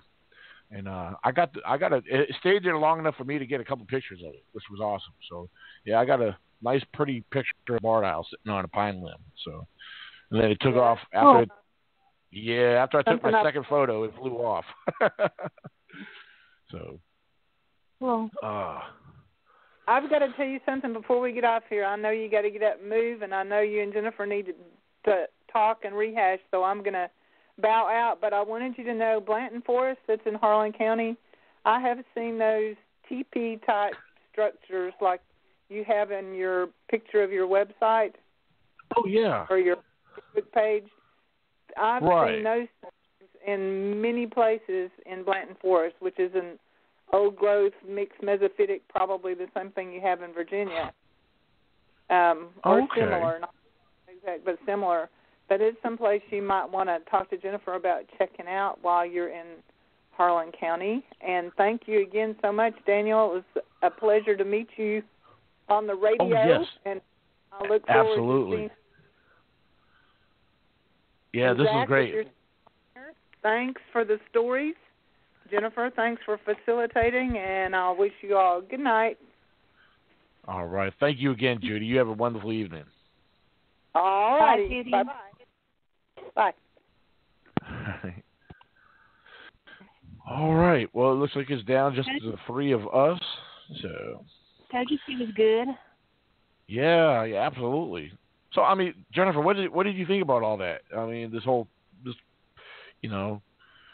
It was fun. Yeah, see, it wasn't too bad. Don't lie. You sure it wasn't? It was scary. You sure it wasn't boring? No, not at all. Well, you're gonna have to try it with another guest. I'm gonna have to have you on again. How's that sound? But that'll be scarier because I won't know the other person. That's the whole thing. A lot of us got started by not knowing anybody. That's the whole point of it. I mean, it's an experience to hear somebody else's story. You'll be surprised what you might hear and learn through them. Zach, what kind of advice would you give to Jennifer to participate on, doing these shows? Just start off small, get your foot in the door, and say it's basically like I do it. I tell everybody in the Bigfoot community, if you need any kind of help, give me a ring. I'll be glad to help. Even if it's just filling in for somebody, you get your name out there. I just stepped into this accidentally. What's that? I said I just stepped into this accidentally. That's the thing I'm afraid of, is I'm not, well versed in the field as you all are, and I don't want to sound stupid. No, there's no way to sound stupid on these. If you have it can be any question. Like a lot of my questions come from letting the other person talk, and I'm listening to them. And if I hear something, it may be related to what they talk about. I'll jot it down. I always keep notepads next to me. I always got to keep pen and paper next to me, and I make small notes. Well, for one thing, I'm looking at my computer screen. Right in front of me, I have all the information that you shared for me about Judy tonight. And so I use a lot of that, with opening up the discussion, and then as she's talking about other things, it might remind me of something that may be slightly irrelevant to what she was discussing. And so I'll make notes of it, and I'll bring that up, so forth. It's kind of like, I don't know. It's kind of hard to explain, but yeah, you'll pick up on it. Like I said, and I think the more you do it, I think you might end up getting addicted to doing this. So. Well, I was thinking that I really did, because it's like you're multitasking. You're interviewing, and then you're also chatting in different rooms about it, and you're looking up information at the same time. So it was kind of cool. It was kind of a rush. Oh yeah, absolutely. Like right now, like tonight, I had 3 windows open on my laptop, and then plus I got my phone. I'm looking, I'm going back and forth, looking at the live chat for the radio, the group chat on Facebook, and then I'm looking up information, sharing stuff to Judy at the same time. So, And you were Zach sent me in our CryptoCon conversation too. When I told you I had to go pee, we're still being recorded, aren't we? Wait, say that again about going to pee. Doing what? And you were active still. You know, you were in all these rooms, but you were active in our CryptoCon conversation too. Oh yeah, so I had to go pee. Yeah, I'm used to multitasking. I do it all the time, almost every day, one way or another. Sometimes I'm dealing with stuff at home, and I always doing something. So, but it is kind of a rush. You know, sometimes you feel like you're gonna miss out on something, or not be up. You know, somebody's messaging you or sending you something, and you know, I always feel I have this thing where I feel like I don't want them to feel like I'm ignoring them, but you know, I got a life too. I get busy doing other stuff, so I'm always juggling something. So, but yeah. Shoot. Well. Do what? If you see a female, fill in on your gal. Awesome. The only part I heard on there is something about "you're my gal," is what you said. That's all I heard. I said if you ever need a female fill-in for your show, I'm your gal. Well, I think we need more female fill-in. So. Okay. Yeah, most definitely. Like when we did our live YouTube show, when would we do that, Zach? Was it earlier this week we did that? Which one? The podcast on YouTube? Yeah. When was that? Monday or Tuesday or Wednesday? No, it was before that. I think it was last Saturday. Oh, okay. Now, we have Nikki Cologne on there. She is smart. We had Nikki and we had Jen Cruz from She Swatchers on there. And tell you what, just from having them two females, you know, I mean, all of us were talking, but we actually had we got into some discussion that we normally don't cover. It got a little interesting. Huh? Such as? Say that again? Fire, ghost lights. What? Oh, yeah. Yeah, we got into, I don't know. Yeah, it was basically pretty much what we call woo, and it got pretty wooey. But as far as having Nikki on, Nikki's jumped on our podcast before, and if she ain't on it, she's always on the live chat, you know, listening and commenting. But that's something I think you would really have fun with that one there too. But I would love to get you on there, but you can't be afraid to show your face. It's a live video show, so. Me, I ain't got a choice. My dad is slow. Oh, no, yeah, because, when I did it, I had my camera off most of the time, so you do have an option of turning your camera on and off, so. But, Jennifer, your laptop, I'm assuming yours has a camera on it? Yeah, it does. Okay. Perhaps I'll have to get you set up on that. I'm sitting in my pajamas, though, so. But if you're sitting at a table or a desk like I am, they're only going to see your face, you know, basically from your waist, you know, above your waist on up. So unless you're sitting in lingerie or something, like, I mean, you know. Daniel. What, Zach? Are you there? Yeah, I'm here. I lost you all. Only thing I heard was laced up. Yeah, I was talking about when you were talking about you're usually in your pajamas. I was like, well, they're only going to see your face, basically from just above the waist on up. So I can wear my pajamas? Yeah, I'm wearing lounge pants right now. Well, of course, it's a radio. You can't see me. When we do the podcast, they only see my T-shirt and my face, you know, if I show my face, you know, if I turn my camera on. I'm lounging in my lounge pants right now. I'm comfortable. So, what? And I'm sitting in my truck chug-a-lugging a beer and smoking a cigar. I'm cramped. I want to know, Zach, what did you say about my comment I said about lingerie? I started shaking my head. Said, Daniel. You're wearing lingerie? No. Is that what you're really wearing? No. No, I said that unless you're wearing lingerie, if you're concerned about showing your face or anything. No, not tonight. I've got black bear pajamas on. Black bear pajamas? Oh, that sounds cute. Yep. Alrighty then. I have Beachy Wildlife pajamas. I tell you one thing, you could tell how the spring is already starting here in Southern Illinois. You know how I could tell that? How's that? I was walking across the yard today to go to the barn today to get the work truck out, and I heard my first tree frog this morning. Oh, interesting. Huh. Mommy's rubbed it here to see the frogs. Tell you what, you guys hear the music. We're going to have to get ready to end this before we get shut off. So it'll disconnect right now. So, but hey, I will be in conversation. I'll be in chat with you guys on Facebook. Man, thank you guys for coming on tonight. I really appreciate both of you guys joining in with us tonight. It was a great show and a great discussion. And I believe we covered a lot of stuff.